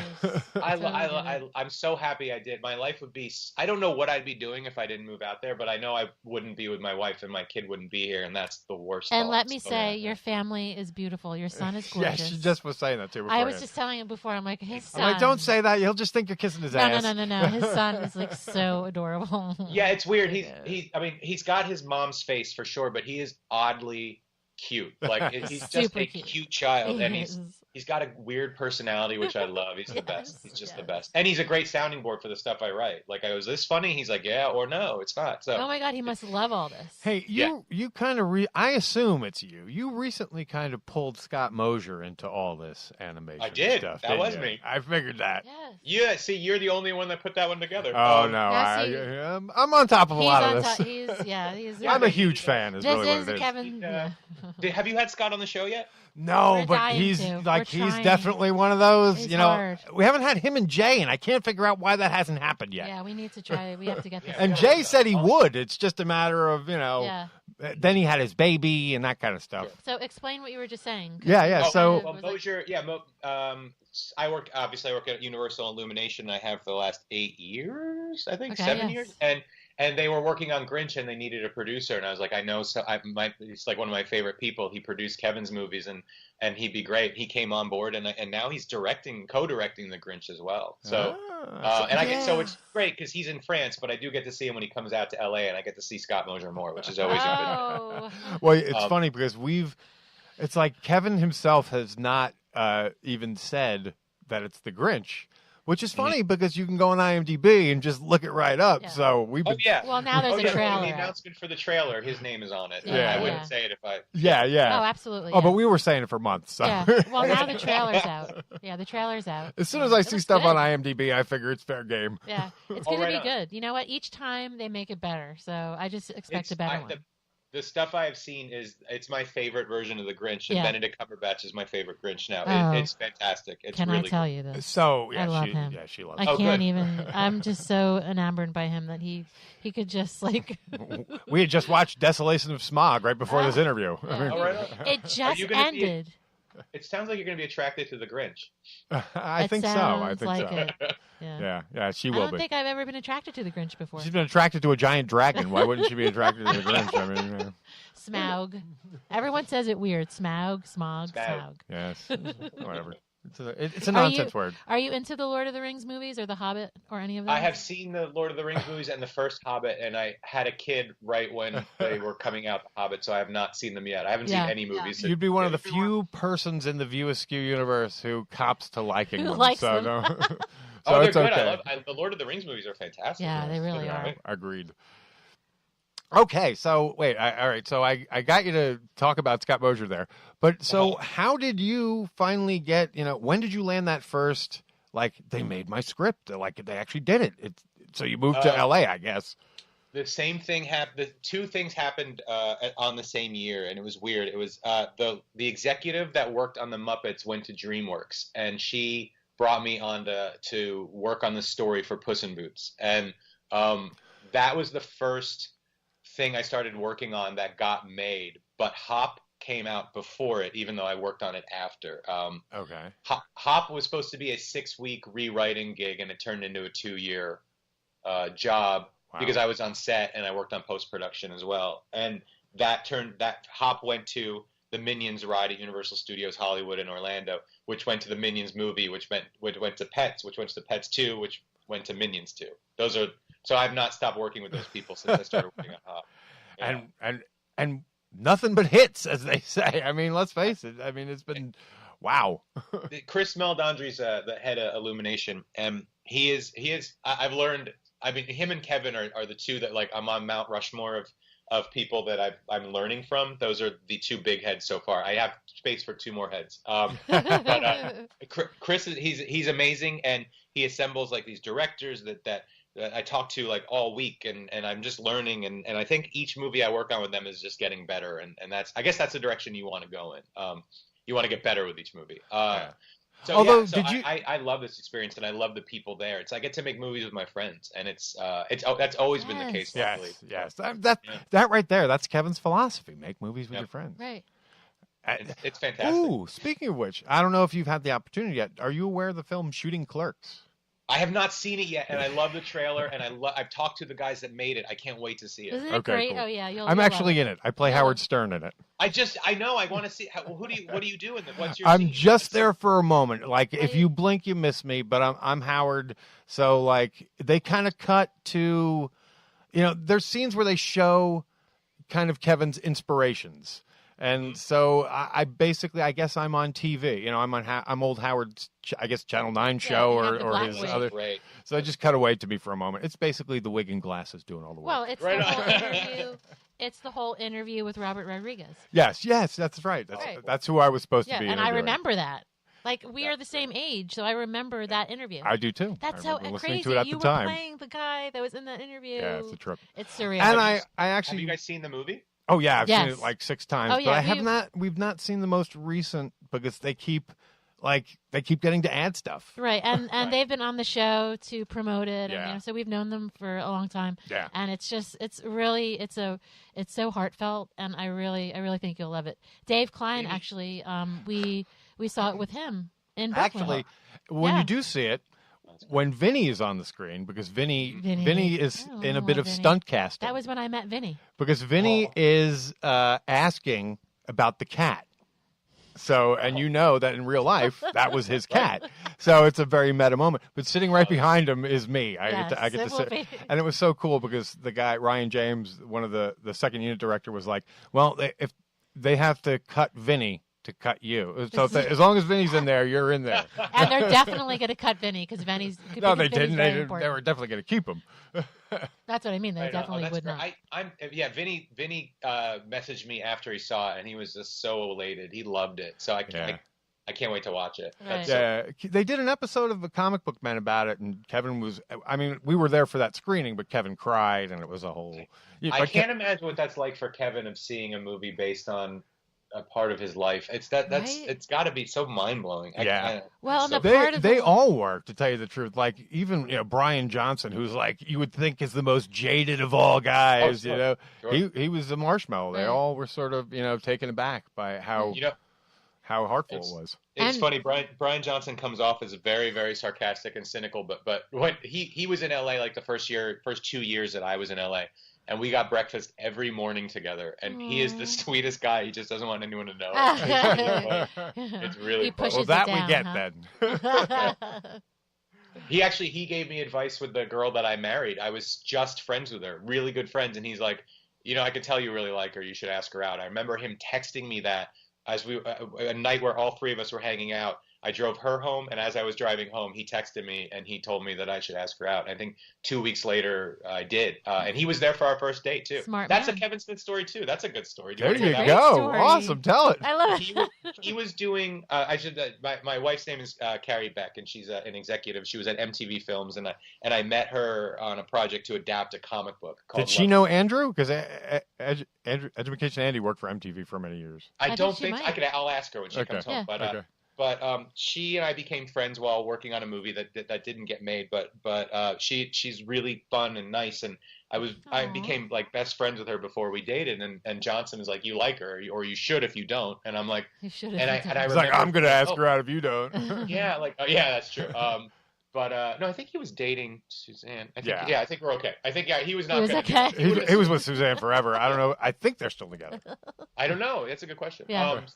So Kevin was having a poetry reading at his house for his daughter's school, and it was going to be all celebrities. It was Stan Lee, it was Ian McShane, Jeff Garlin, Mark Hamill. Yeah, I've heard him tell this story. Yes. Yeah, and I asked Carrie if she wanted to go, and she said yes. And it occurred to her while she was getting ready. She has since told me that it occurred to her that this felt more like a date than just hanging out, and it was our first date, and we started dating that week. And so Kevin's house was where we had our first real date. Oh, wow, that's awesome. And Brian Johnson and Brian Quinn were helping Kevin out at the event, and Jen. And so I had Kevin, Jen, Brian Quinn, Brian Johnson, all as kind of my wingman, as my support group.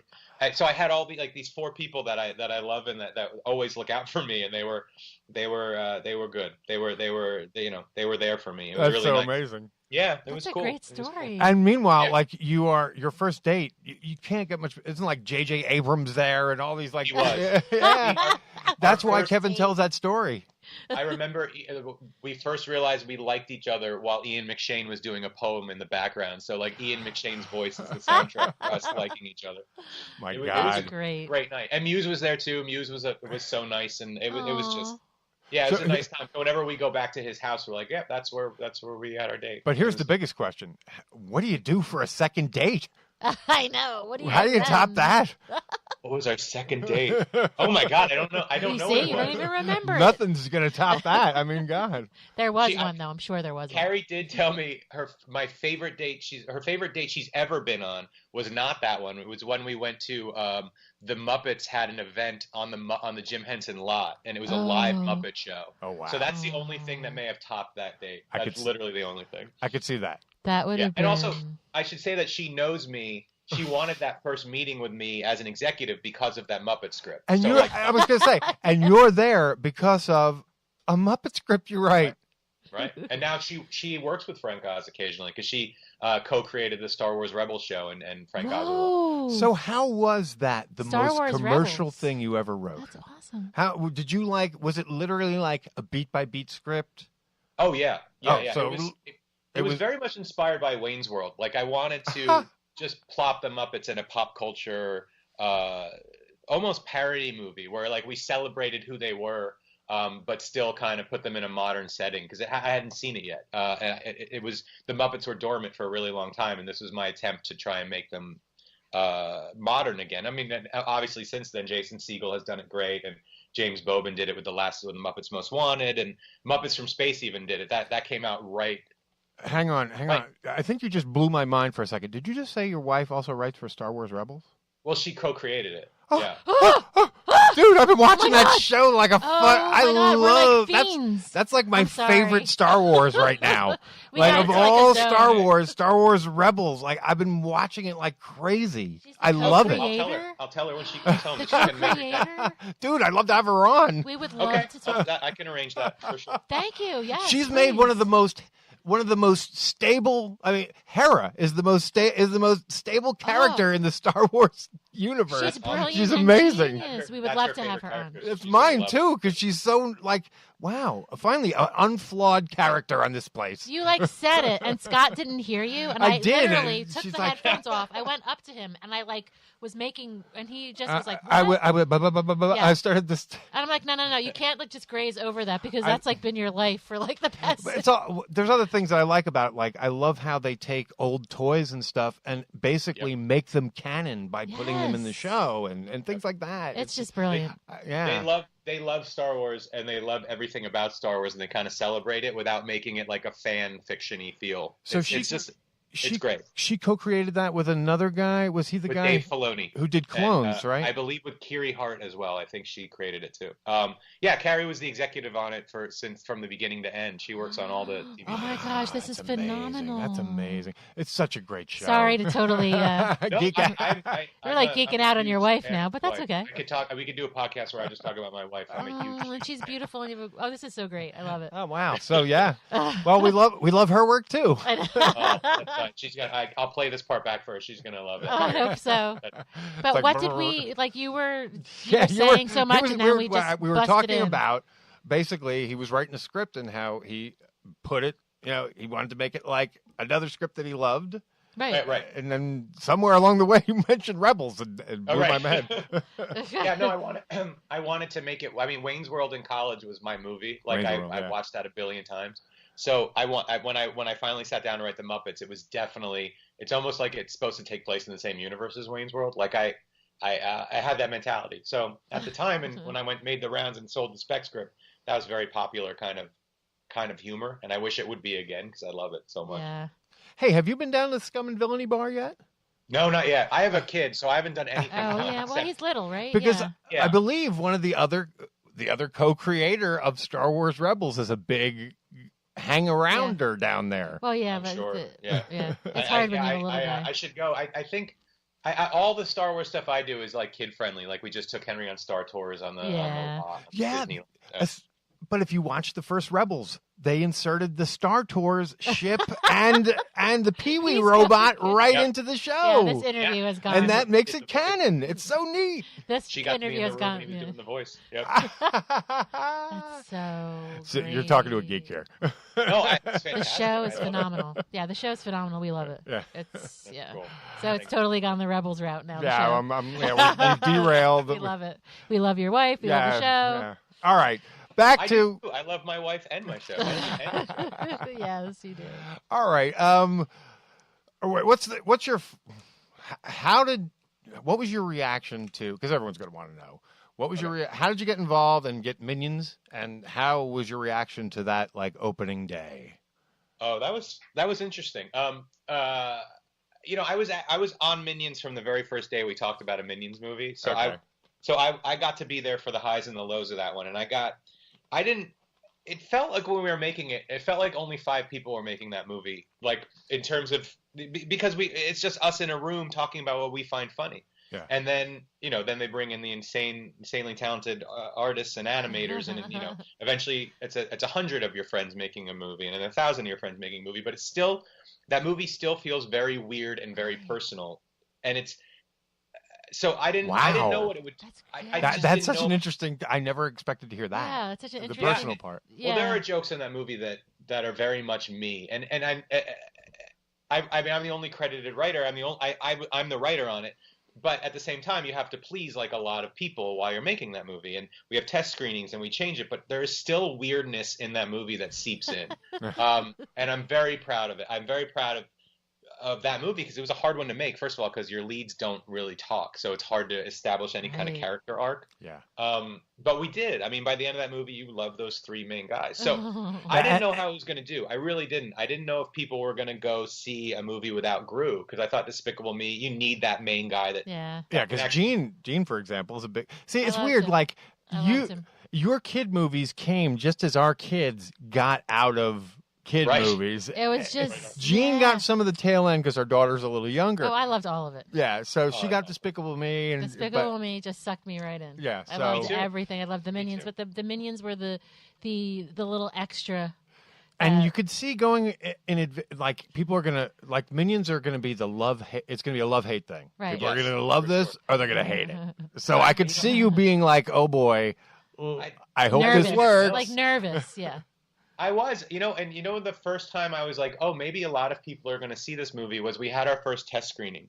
And we don't, when Star Wars or something, I don't think Star Wars has test screenings, but when big movies have test screenings, they usually hide what it's called because they don't want a million people showing up. Yeah. We didn't hide what it was called because we didn't know if a million people would show. We didn't think a million people would show up. We called it Minions. We got to the theater where we were doing the screening, and it looked like Woodstock, but for little kids. Like it was. First of all, it was super hot. It was in the summer. It was like 2 years before the movie came out, or a year before the movie came out, maybe. And it was wrapped around the theater. There were kids with Minions blankets, holding Minions hats, Minions shirts. We're like, oh, wait a minute, like. This is crazy. Like, this is a crazy thing we didn't see coming because we had been making the movie in a little room for a year or a year and a half. And we went in and it was pandemonium. Like, the kids were so excited for this movie to start. And when it was all over, the kids loved it. And the parents had some notes in terms of maybe this joke is too risque or, maybe we went too far with certain things, but too violent. And the kids, by the way, were like, no, you didn't go too violent. And we love it. But we made some changes. Yeah. We strengthened one of the Minions like stories throughout. But at the end of that day, I was like, my wife said, "How did it go?" And I'm like, it went well. We have some work to do, but it went well. But more than that, this movie really has an audience. And she looked at me. She's like, "Yeah, like of course it does." So as it built, and every commercial on TV was the Minions movie. I didn't know that was going to happen either. Or every kids movie had the trailer before it. And then we drove by the ArcLight in Hollywood, and it had giant inflatable Minions on top of it. Like, I didn't see it coming. I just didn't see it coming. I tweeted, I was like, I'm going to go see the Minions movie at 7:00 on Thursday night, and the ArcLight contacted me. And they're like, "Do you want to do the intro?" And I was like, "Okay, yeah, like let's do it." And I went, and it was just a weird, and all my friends had gone too, and it was just a weird, amazing feeling, but I still didn't know if the movie was going to, I thought, okay, because it's over half the movie tickets that are sold are going to be half price because kids are going, it's not going to do well. Or it's not going to do as well as like a Marvel movie. It's so funny. Go ahead, sorry. Well, I wasn't podcasting at the time, and I hosted a show with a good friend, and my good friend has no kids. He wasn't married at the time. But he was looking forward to Minions. And I was plugging it big at the time because I knew your association to Kevin. So I was like, yeah. So, I was encouraging it for that reason. But the fact that my buddy, who was like a grown man. He's like a single 40-year-old was guy. like, and he wasn't looking forward to, like, your involvement weighed nothing on him. Now, he was looking forward to Minions. This is Joey, of course. Right. But who was his favorite, Stuart, Kevin, or Bob? I don't know. You don't know that, do you? I don't know, no. Bob is pretty much based on my kid. Bob's adorable. Because he was born right in the middle of production. The only time I didn't work on the movie was 2 weeks in May of 2013 when Henry came out. Right. And then by the way, when I came back, there was a Minion called Henry that the director added to celebrate Henry, which is kind of cool. That's so sweet. Yeah. And in general, it's a really close friend and family kind of thing at Illumination. It's a neat thing, or it's a good group of people. So that day I went to dinner with Chris Meledandri, the head of the company, and I was like, and we went to theaters first to see how it was playing, and that was fun. And it was also very weird because there was a trailer for Secret Life of Pets before it, and that was the movie he and I were working on earlier that day because I was already working on that. So like we were like, what a weird life we have.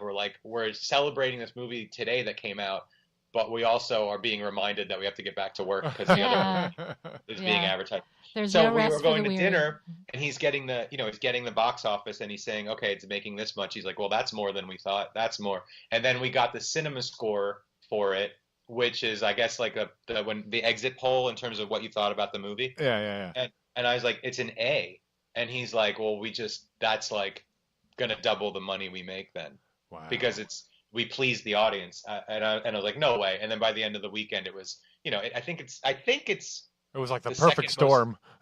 Yeah, it was weird, and it was, and it was amazing. And it was a kids movie opening when not a lot of kids movies were opening. Yeah, no, that's right. There wasn't a lot of kids movies going on. I think Inside Out had come out a couple months before, and it was dying down. Its time was passing at that point. Yeah.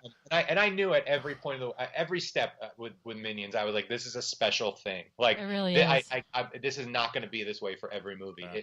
It was. And I don't know the final tally, but I think it's the second most successful animated movie of all time. I think. Wow. Behind Frozen. Wow. Well, Frozen. I don't know. And the sequel is better, so that makes me happy too. Like, we're already making that one funnier. Yeah, that comes 2020, right?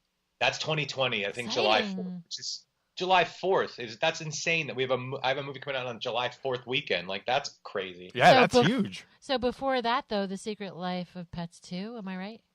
Secret Life of Pets is next summer, next June. Okay. Yeah. Wow. And so you're well slated. Yeah, that's crazy too. I don't know. I'm The Grinch. Sorry. Are you on The Grinch too? Your producer? I'm not on The Grinch. I'm lucky enough to be able to see some of it, and it's fantastic. Okay. So nice. I thought you had a producer credit on it. No. Silly me. So, is there any script lying around in your drawer that you would, if like you could? This is the one I wish they'd do. Yeah. There's a movie called Half Cocked that I wrote about two brothers that get mugged, and they have no money, and they're low. And they don't have a home. And when they get mugged, they find out that the people that mug them are pretty high class criminals. You'll see like they stumble upon a crime and they get beat up. So the two brothers take it upon themselves to go bounty hunt them to get the money. I like that. It's kind of a Bill and Ted action comedy. Awesome. I love that one. But if like you could wave a wand and say, okay, make this as a movie. I wrote a kids book that's out this year called Toy Academy that I really want to make as an animated movie or TV show. Yes. That's that'll probably happen. I just got to keep chugging along and seeing where it should go. Now you've also been able to write comic books as well, correct? I have. I've written Angel and Spike, That's right. Bill and Ted, and Monster Motors, which is an original project that me and Nick Roach did, and Len O'Grady, where we reinvent every famous monster, Dracula, Frankenstein, as vehicles. So it's like Cadillacula sucks the gas out of other cars, and it's a big, like, it's basically the 80s kids TV show that we wanted to see made as a comic book. Yeah. So Angel was with the name Josh Wheaton. Yeah. Did you work with him personally? I did. That was a weird story. I had a book called Spike Asylum, which was a spin-off of Buffy. It had the character Spike in it, and I was waiting outside a restaurant for my friend early one morning. You may be Kevin Bacon, sir. I know, it's very weird. And so weird, like Josh Whedon, Kevin Smith. It's just like, and the Kitty Cat Club or whatever the fuck that place was. Right. Yeah, I'm very lucky. It's very strange. Okay, so I was waiting for my friend to come out of the restaurant. When I was waiting for my friend to arrive, Joss Whedon walks out of the restaurant, and I'm like, oh wow, I have a book coming out tomorrow based on one of his characters. I never bother celebrities, but I'm like, I want to tell him that I wrote it. So I walked up to him and I was like, hey, I just want you to know I wrote a book based on one of your characters. I'll leave you alone. It's coming out tomorrow. It's called Spike Asylum. I hope you like it. And he's like, oh, okay, thanks. And he walked away, like barely said anything.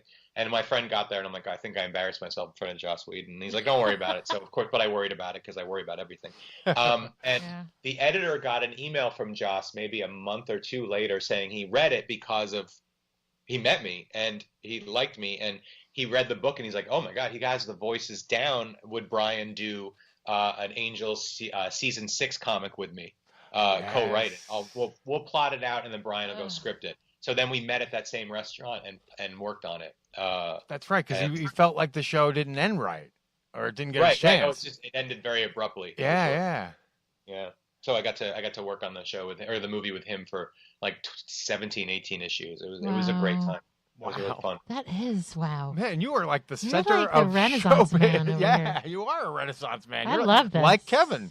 You'll have to come on. They'll have to promise to come on again because you've got so many stories. Will you promise? No, absolutely. This is great. For sure. Yeah. And your wife. And we definitely have to have you back on with Vinny. And Vinny. Okay. We'll have to do that. Make Yeah. happen. He'll love it. That'll be great. Cool. Do you want to? Is there a story that you could tell us that you didn't tell that we could kind of wrap up in like a story, a Kevin story, a funny story? Wow, that's a maybe, tough one. Or any thought you want to leave us with? Or maybe an uncomfortable story, or because we've been going an hour and we hate to take so much of people's time. Yeah. I don't know. I'm trying to think if there's a good one to go because it's for Kevin in terms of a Kevin themed. I don't have one. So you didn't get a chance to see. You haven't seen him since his heart attack, correct? No, just emails. Yeah. Just emails. But like it's so what we're experiencing as part of this show is because of that event.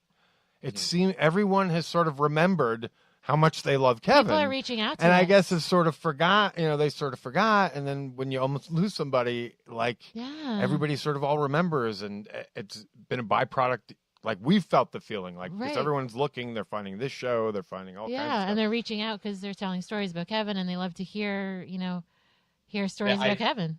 It stinks that had to happen, but it is a nice byproduct. No, it really is. Well, of course, and, of course. And it is a lovely thing that like the internet was nice for a day. Yeah, I know, right? It was very inclusive for that moment. Yeah, and even Kevin has said, it's like he got to see his eulogy, which is like something. Oh my God, it's so like that you don't really get to see. Yeah. But on the other side, it's like he feels better than he ever has. Yeah, because it's funny. I went back and listened to a podcast maybe a week or so before the heart attack.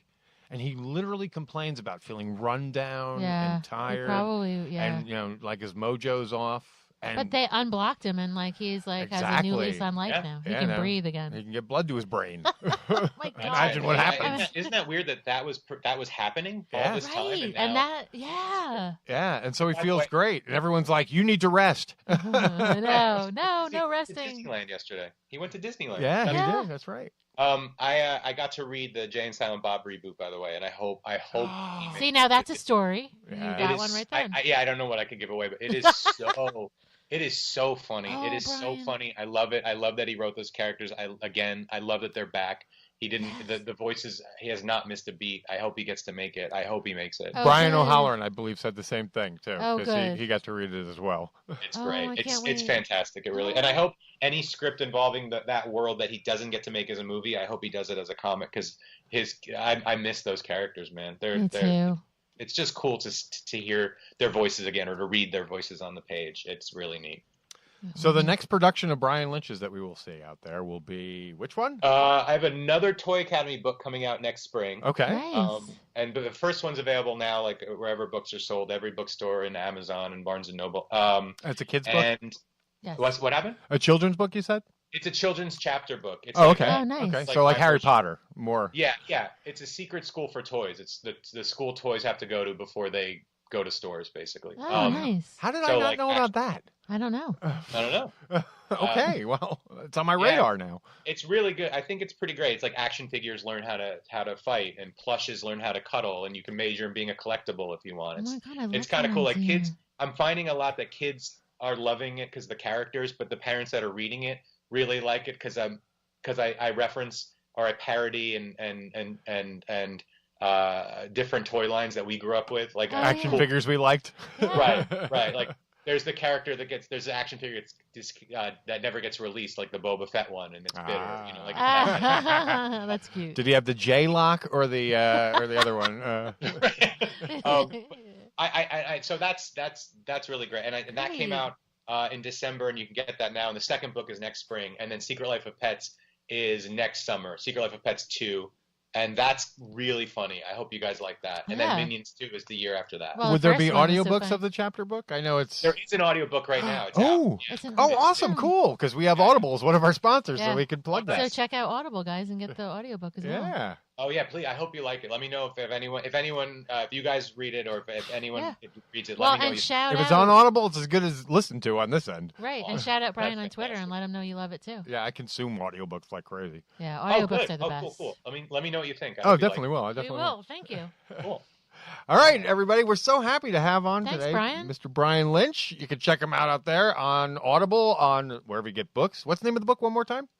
Toy Academy. Toy Academy, and soon to be a sequel. Yep. And all the movies. And just check. Yeah. And go check, on IMDb and then just go watch all his movies. and check him out on. You're at Brian Lynch on Twitter, right? I am. Thank you. Okay. Yeah. Excellent. Cool. Thank you, Okay. guys. Thank you, sir.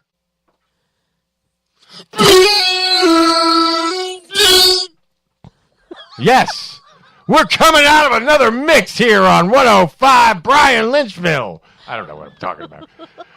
All right. Gene and I were. That was the stupidest thing I've ever done. Thank you, Mr. Brian Lynch, for joining us on the show. Thank you, sir. And that little travesty joke I tried to pull up there. Okay, Gene has been listening to a lot of this hip hop station. Right. And In for New York, absolutely 97.1. in the middle of songs or like usually when it's the it's a DJ. transition kind of thing. It's a DJ. I guess it's supposed to be an air horn. It's an air horn. He But it uses the air sounds horn like to an transition electric into air another. fart. It really does. It's like it sounds like it actually sounds. It's very reminiscent. we could get Many the of our sound. listeners out there will understand this. It's very reminiscent of the old Fry Girl. So it's like it's No, like it's not. it's as Oh though my God, it's as though stop. an air horn met the Fry Girl. It's like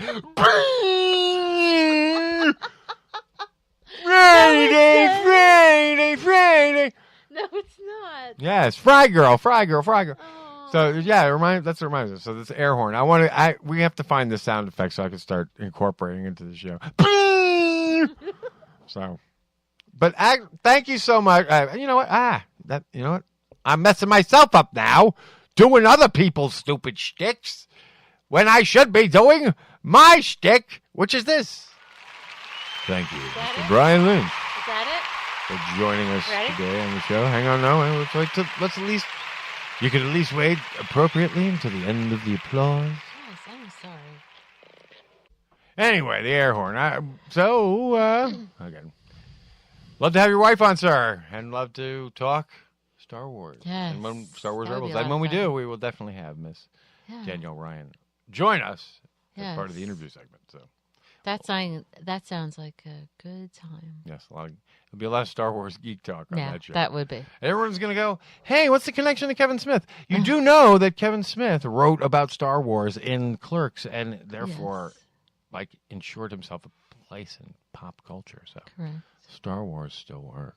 Well, and the woman who is the creator of Star Wars Is Rebels married to Brian Lynch. So who there you is go. And therefore, there's a another. good friend of That's a two-jumper. Kevin. He's a very good friend of Kevin. So That's a two-jump link. the adoration for Kevin continues because each of these guests just loves him so much. Yeah, and again, we want to thank everybody out there. And also, if you're a new listener, Yes. if you've discovered the show, something that we've discovered recently, Mm-hmm. for whatever reason, no, not for whatever reason. After Whatever Kevin, reason. because Kevin had his heart attack, a lot of people, I guess, went out there, started Googling Kevin Smith, and to our chagrin, have found our Right. podcast. Welcome So, aboard. Yeah, welcome aboard. There's Very happy to lots have of you on content. board. Yeah, lots of content. But most of all, shout yourself out on If you'd Twitter. like to reach out, please do. Shout out to us on Twitter so we know, Yes. who you are and Right. what you're about and Yeah.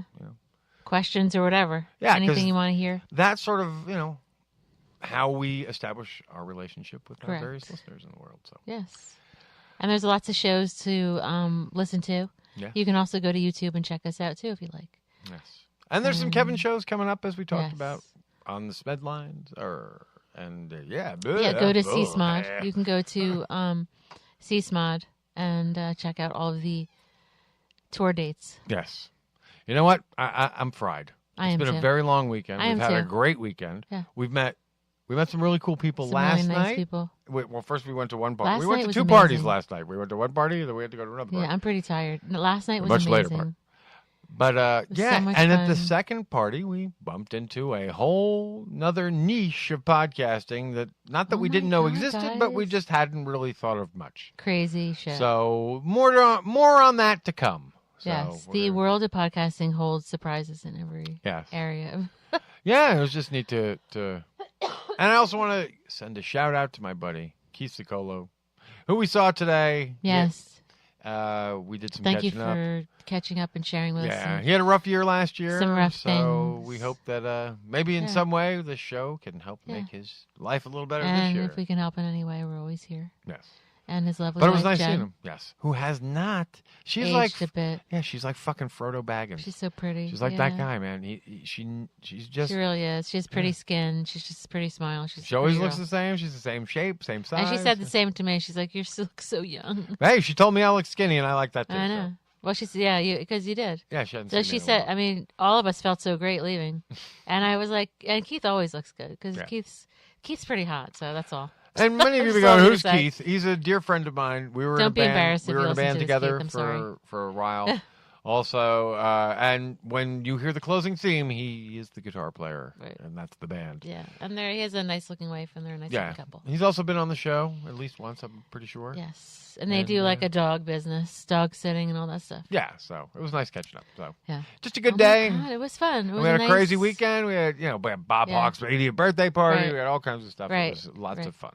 We're very happy to be a part of it and be above And I'm ground. glad that we and- stopped because we almost didn't stop for Keith because I didn't want to just jump in and say. And here's one thing I hi. could say: if I was still the person I was, none of this would ever happen. I know. So. Like the person you were like how long ago? We could go back as far as we could go back just before all the podcasting and everything. Yeah. And we could really go back to like back when I was drinking.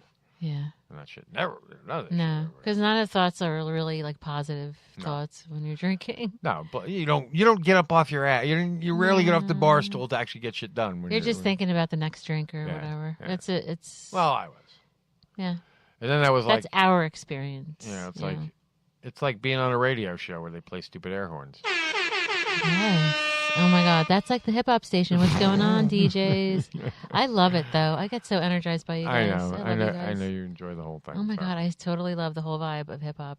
And I am so crazed by it. I love it. She's so sexy. And when the she's out there girls. dancing. Can I tell you though, the I girls can't are say so enough fucking sexy. Amazing things about my sexy wife. I love watching other girls dance too. And on that note, you can always feel free to check out another podcast called Tales from the God. Swing, where you hear more about deeper aspects of, the swing and Gene going on open lifestyle tangents. and all that kind of stuff. Yes. So, all right, let's wrap this sucker up in a big Brian old Lynch bow. is like, what are you talking about? Yeah, he's like, what did I get myself into? Wow, we can't wait to have your wife on, sir. Yes, it would be wonderful. Yes. Yeah, What a wonderful, wow, what creative I can't tell you how people. much I love Rebels. I love it. I Oh, love man, it. I know I you love the absolutely show. adore. And I'm the going- it's creative genius that goes on in that house, man. They're smart. I finished it and then I started it over again. Yeah. The season. So. Yeah, well, that's the type. I mean, Well, it's because definitely there's the type a show you lot can- to miss. There's a lot of there's there's a lot of content. that I like. There's a lot of so, content to yeah. miss. Absolutely. I've been in a very Star Wars weird mode lately. I don't even know You why, have. because I didn't really like the last movie, but it's okay. A lot of it has to do with Rebels. And Yeah. I don't know. A lot of it is just the feeling it gives you. It's Yes, nostalgia. I think there's a It's a nostalgia warm vibe, feeling. and a young feeling. yeah, And it's okay. Sometimes you get into this mode.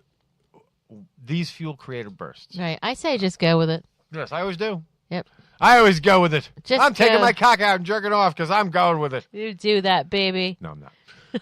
For those listening at home, I am not actually doing that. But They I already was know that pointing this is an adult out content that because we said it in the beginning. I was pointing out how ludicrous it would be to do such a thing. So therefore, you would never do that. I want to thank you all and Mhm. leave you with a very important message, especially if you've recently seen the film Ready Player One. That's right. If you've seen the film Ready Player One, please take out your scorecards because we're about to convey to you the secret message. Are you ready?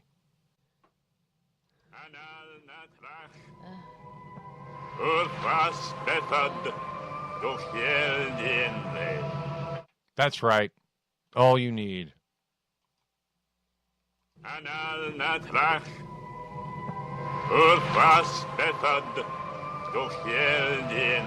Really, Ready Player One? Do you not believe me?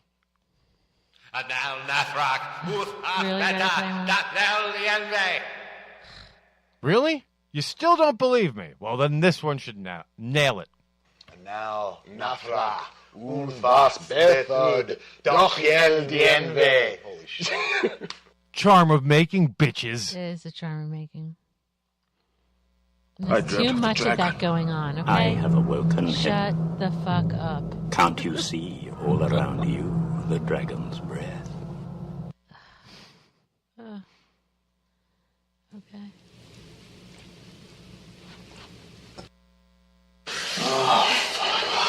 Oh, no, that wasn't what I thought it was. What was Sorry it? about that. Oh, all right. What did I do? Jerking off. How would you say that? Or it sounded like something sexual. It was indeed. I'm so glad. I know my sexual sound. Is that Kevin? Is that Kevin? Very similar. No, that sounds Excalibur, Excalibur, where you see Mirren naked. Remember, she's Morgana Le Fay, and she sleeps with her brother. The charm of making. All true. Yeah, the charm of making in that movie. She fucking makes her brother. I tried the charm of making. And now, Nafra, Ulfas Bethod, Dochiel Dienve. Was that Mark Bernardin? Yeah. Why did we fucking bring Satan here? Oh my God, we were in unison on the charm of making. That one didn't Somewhere bother a me portal as has much. been opened up. I got a pentagram. And true evil has entered in the world, just not here. No. Because we weren't pinpoint accurate, so it wound up in like Pacoima or something. And with that, we're going to let you know, if no one else has told you, this week, you're smart and good, well, then we're glad that you tuned in and listened to all this just for us to tell you. You're smart and good. And we'll catch you next week, where our guest is, as of this moment, still a mystery. But we'll figure it out. No. Because we got lots of irons in the fire. It's a mystery. Yeah. But it'll happen soon. Just people with problems with commitment. Yes. Enjoy your week, guys. Yeah, if you're listening to this and you're one of those people. If you're new to the show, welcome. Commit, motherfucker! No. If you're new to the show, welcome, and please, let us know what you think. Yes. And do we have like a review thing anywhere? People can do a review of the show anywhere? Hang on, let me just check. Yes, I believe that. And we also have a Patreon. You can check out the ThatManandFatman.com. And, What was that question again? I'm sorry. I was talking about the if there's a review place, like an iTunes review or something. I believe I have that answer here. Okay. If you can review the show, that would be great, because those really help us too. I believe I have that answer here. Okay. Your power is a weak old man. There you go. Okay. So if you can do that, that would be great. Don't make me whichever destroy you. place you listen to the show, can you review the show, and that would be wonderful. If you only knew the power of the dark side. All right. Again. Have a good one, guys. Smart As and good. Lord Vader would tell you. If you only knew the power of the dark side. Or actually, he would tell you. Don't be too proud of this technological terror you've constructed. You're smart and good. Yes. And we'll catch you next week. Bye, guys. And here's the guitar stylings of Keith Zuccolo. Also with the drum stylings of Mr. Christopher Penny. And also with the bass stylings of Mr. Joe Decker. And the vocal stylings of yourself. Myself here. Myself, truly. Yourself, too. No. When you sing along, it's you. Yes, it is. But otherwise, it's me. A very 20-something-year-old me. And we drove through the town we recorded this in today. Anyway, I'm outie. Bye. That's right. I'm a stupid motherfucker. I am altering the deal. Pray I don't alter it any further.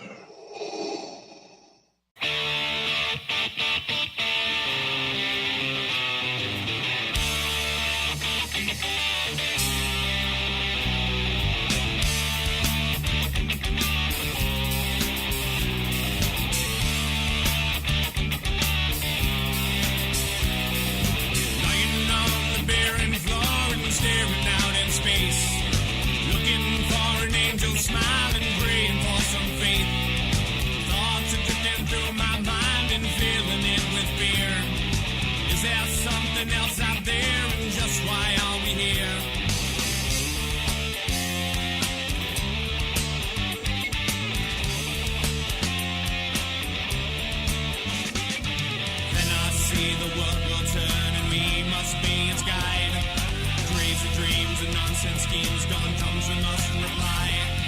Powers from our mother earth, they'll blow us to our knees. While our souls do bind as one, come join us if you please, if you please.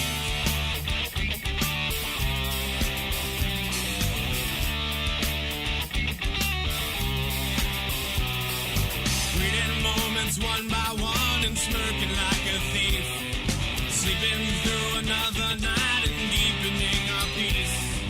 Genesis and matter's wake is coming from our sun, living in this very moment, for this moment's done.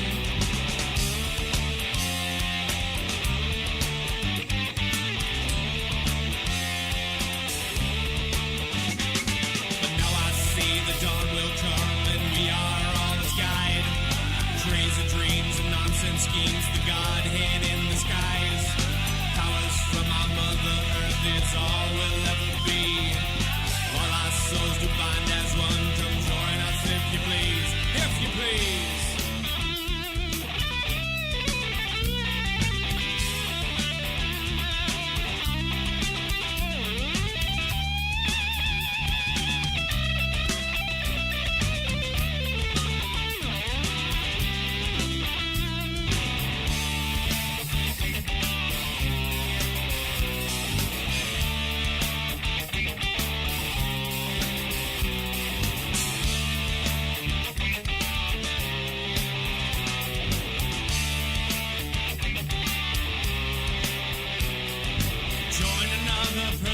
As we worship at our shrine, bursting flowers into bloom, there's no such thing as time. Powers from our mother earth will blow us to our knees. Twisting, turning, minds are burning, join us if you please.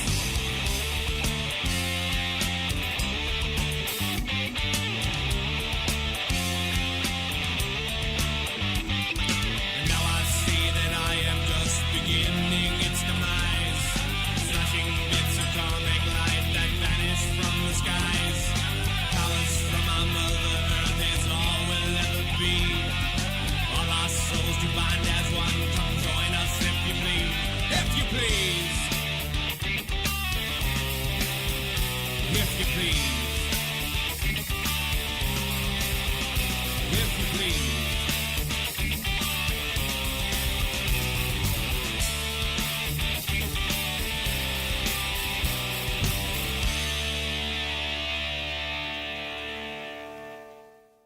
There he is. It's that man standing over Blood Alley Square, protecting us all. Go get him, that man.